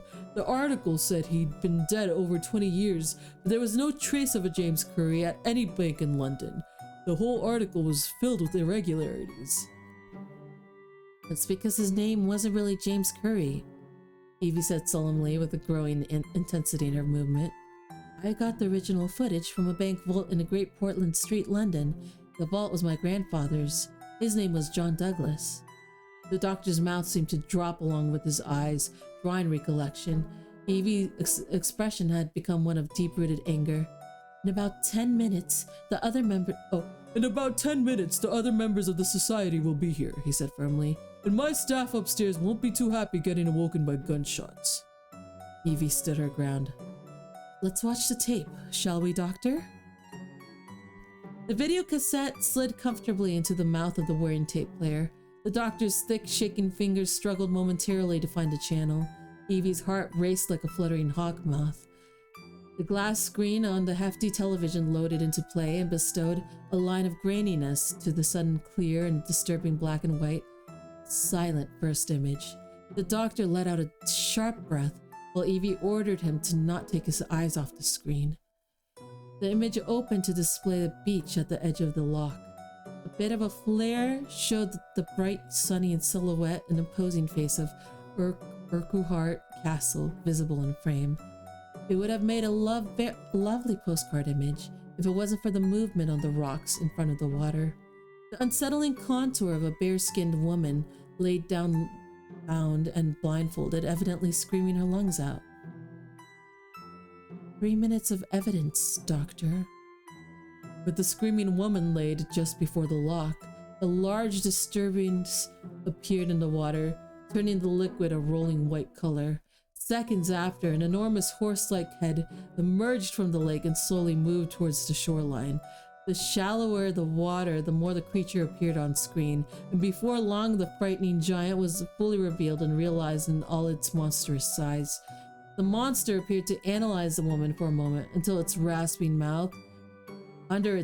mouth, before ripping her away into the lake by her torso, her arms still attached to the ropes nailed into the rocks. The creature's torrent in the water subsided slowly on screen, and 2 men could be seen walking into frame: John Douglas and Dr. McKendrick.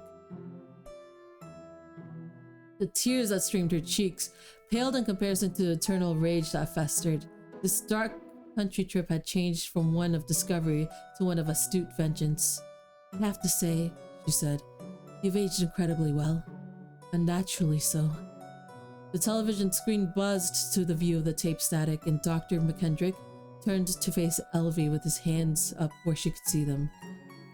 "To get ahead in life, everybody has to make sacrifices," he said, "even if those sacrifices are of other people." "You've been doing this for years, feeding people to that thing so you can carry on living? What kind of satanic magic is that?" "The newspaper article was warning to me. No doubt. John knew I would read it. He was probably trying to blackmail me with it. Put a stop to it. Using the name Curry in the article was a nice chef's kiss. Curry was the name of my pet dog back in the day. John wasn't too happy when the creature ate it." He laughed. "You fed your dog to the creature?" "Well," he giggled. "Yes, as a matter of fact." "That's disgusting." "She was a beagle. She would have run away eventually." What? What does that mean? What have beagles done to you?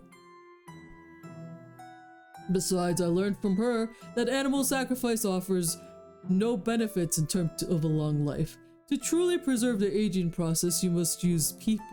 The fresher the better," he said. "Do you know how old I am, dear?" "You are 113 years old," Evie stated knowingly, causing the doctor's nerve to show once again, her own research matching the firepower in her hand. "How do you know that?" "It was in my grandfather's diary." The doctor's face was awash with sweat, and he could feel the back of his shirt sticking to his shoulder blade irritatingly. His heart murmured as if old age had somewhat agreed to catch up to him, something he hadn't felt in years. He thought there was no way this could even happen, not naturally. It was all made clear when Evie lowered her gun and eased off the trigger. "You told my grandfather that that monster was there to heal my grandmother. She had cancer. He believed the ritual was a healing one, just like the miracles your Saint Columba performed. My grandfather drank himself to death in front of my family. He never got over that sacrifice you made, but he told me about the footage just before he died. The rest was in the diary." Evie heard a distinct whine that seemed to swell inside the doctor from the stomach region. Red-faced and keeled over, his voice wept in pain. "What is happening to me?" he cried. The doctor's vision swirled until a short spew of translucent bile erupted from the corners of his mouth onto the tartan rug underneath his knees. His complete loss of control caused him to drop and thud against the hardwood floor awkwardly, all 250 pounds worth of him. Evie breathed in a sigh of relief and pocketed the gun in her purse. "I spiked your single malt with a while back, Doctor. I certainly timed it well. It was nice seeing you sweat like that." The air on the upstairs landing was different from the rest of the house downstairs. It was like every sap of coziness had decayed and left just a barren, dark hallway with a sickly golden-colored carpet that looked stained from time to time. The wooden shelves on the walls were empty, save for the dust, and dead flies packed between the glass in each picture frame representing the deep lake. Every door down this hallway was shut, and Evie's sense of location couldn't pinpoint where those noises were coming from. She took out her gun and approached the first door on the left. The door brushed open slowly and scuffed across the heavy carpet. Within seconds, Evie's nostrils were assaulted with the wretched scent of something sour She moved her free hand to cover the lower part of her face, but her stomach rolled uncomfortably. In the pitch black, she wrestled her arm against the wall to find a light switch. Once the large chandeliers on the ceiling filled the room with light, Evie could barely stand up. Every sense in her was paralyzed from shock. The smell, the malodorous air of fabrics rinsed in ulcers and bodily evacuations. The spectacle of this grand-sized former dining room was replaced with a ward of sickening debilitation. 50 queen beds lined up, the women in them drugged into semi-permanent state of sleep, save for some occasional twitching. They were all heavily bloated without a stitch of clothes, and all riddled with bed sores. Alvi could tell they probably hadn't moved in some time. If they did, it's not like they could go anywhere. Their legs all appeared amputated at the knees. Those people, those poor people, she thought. It took Evie another moment to regain her strength and sight from the tears in her eyes and sorrow she expressed. When it finally registered to her that each of these young suffering women was also heavily pregnant, the doctor's statement regarding the fresher the better had dawned on her. This wasn't a ward, it was a farm. The doctor's bodily pain intensified when he started to wake. Icy, cold, and raw, scarred by the jagged teeth of the rocks against his bare skin. A storm of freezing rain showered down and frosted over his thick eyebrows, his thick sweater hefty with absorbed water. He was able to move his head and neck enough to gouge being outside on the beach and barely able to register a struggle to escape the tight lashes of dockline rope under his wrists. The storm was bountiful and loud, and his shock and awe grew with each clap of thunder. He was soaking wet ears could barely hear the slumping on the rocks next to him, the slumping and slapping of something massive. It was a small distance away, but after arching his back sharply onto the stones to look back at the house, he could make out the silhouette of Evie watching onto him from the drawing room. Another crack of lightning in the sky lightened up the entire area. The doctor felt his black heart sink into his stomach when he met the curious gaze of the creature's bulbous eyes that resembled large swirling black marbles. My word, you are magnificent. You are indeed the most beautiful thing I have ever laid my eyes on, he proclaimed. The sound of breaking bones and snapping like brushed and sharp teeth of flesh became lost in the elements and the gargled screams. To Elvie, it was as silent as the James Curry tape, only this sequel had a more satisfying ending. He looked over at another frame on the wall, one which showed McKendrick's doctorate, proudly displaying his credentials as an orthopedic surgeon. At that moment, she felt a wave of something coming over her body, 10 times more powerful than any feeling of excitement she'd ever felt in her life. It was as though every stressor, every ounce of fear, every feeling of negativity had just been flushed from her soul in the glow of euphoria. She took another peek outside the window, through the wondrous stream, and said to herself, "Thank you, Doctor. I feel younger already." That is the end! Wow. That was way longer than I thought it was. That was interesting. I liked it. Really fucked up. Alright, I'm stretching. Let me take a drink of water, then we'll read the last story of the night. How's that sound?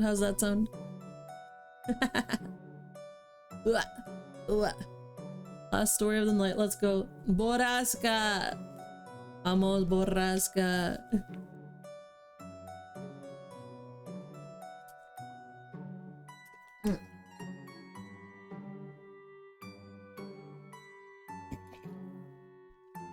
Wait, I need a lot more water. Hold on.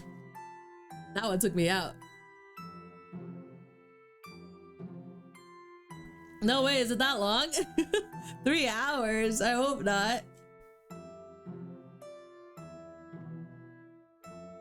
Ain't no way, there's a part 2? Hold on.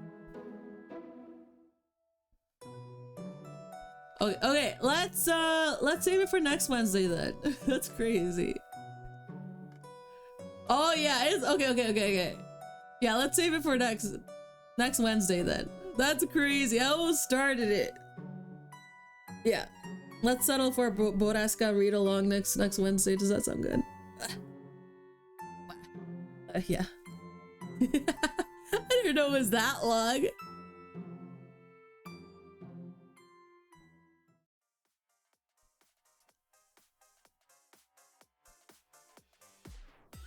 Okay. Yeah, the Loch Ness Monster is a good... Thank you, thank you. Yay. Thank you. Thank you. I didn't know it was different parts. I saw one part and I was like, I think I can do this. I didn't know it was several parts. Next Wednesday, we'll do a Boraska read along then. Yeah. That sounds good. That sounds good. Anyway, that was what? That was really funny. There were actually... I think the last one was good. The first one, I had some issues with, but it was fine. It was okay. It was pretty long for what it wanted to deliver, though, is what I feel. And then we got a bunch of funny ones too, which I'm really happy for. So anyway, it's October 2nd. Oh no, it's already October 3rd over here. But yeah, thanks for joining me. I had a lot of fun. Yeah, look forward to tomorrow. Tomorrow I'll play... Oh, tomorrow I'm doing Spanish. Obviously, it's Thursday. And I'm playing Amanda the Explorer. Or the Adventurer. Bye. Oh my god, I almost coughed. Bye. Good night. Thank you for accompanying me. Yay. Let's continue this spook fest. Yay. Bye. Thanks.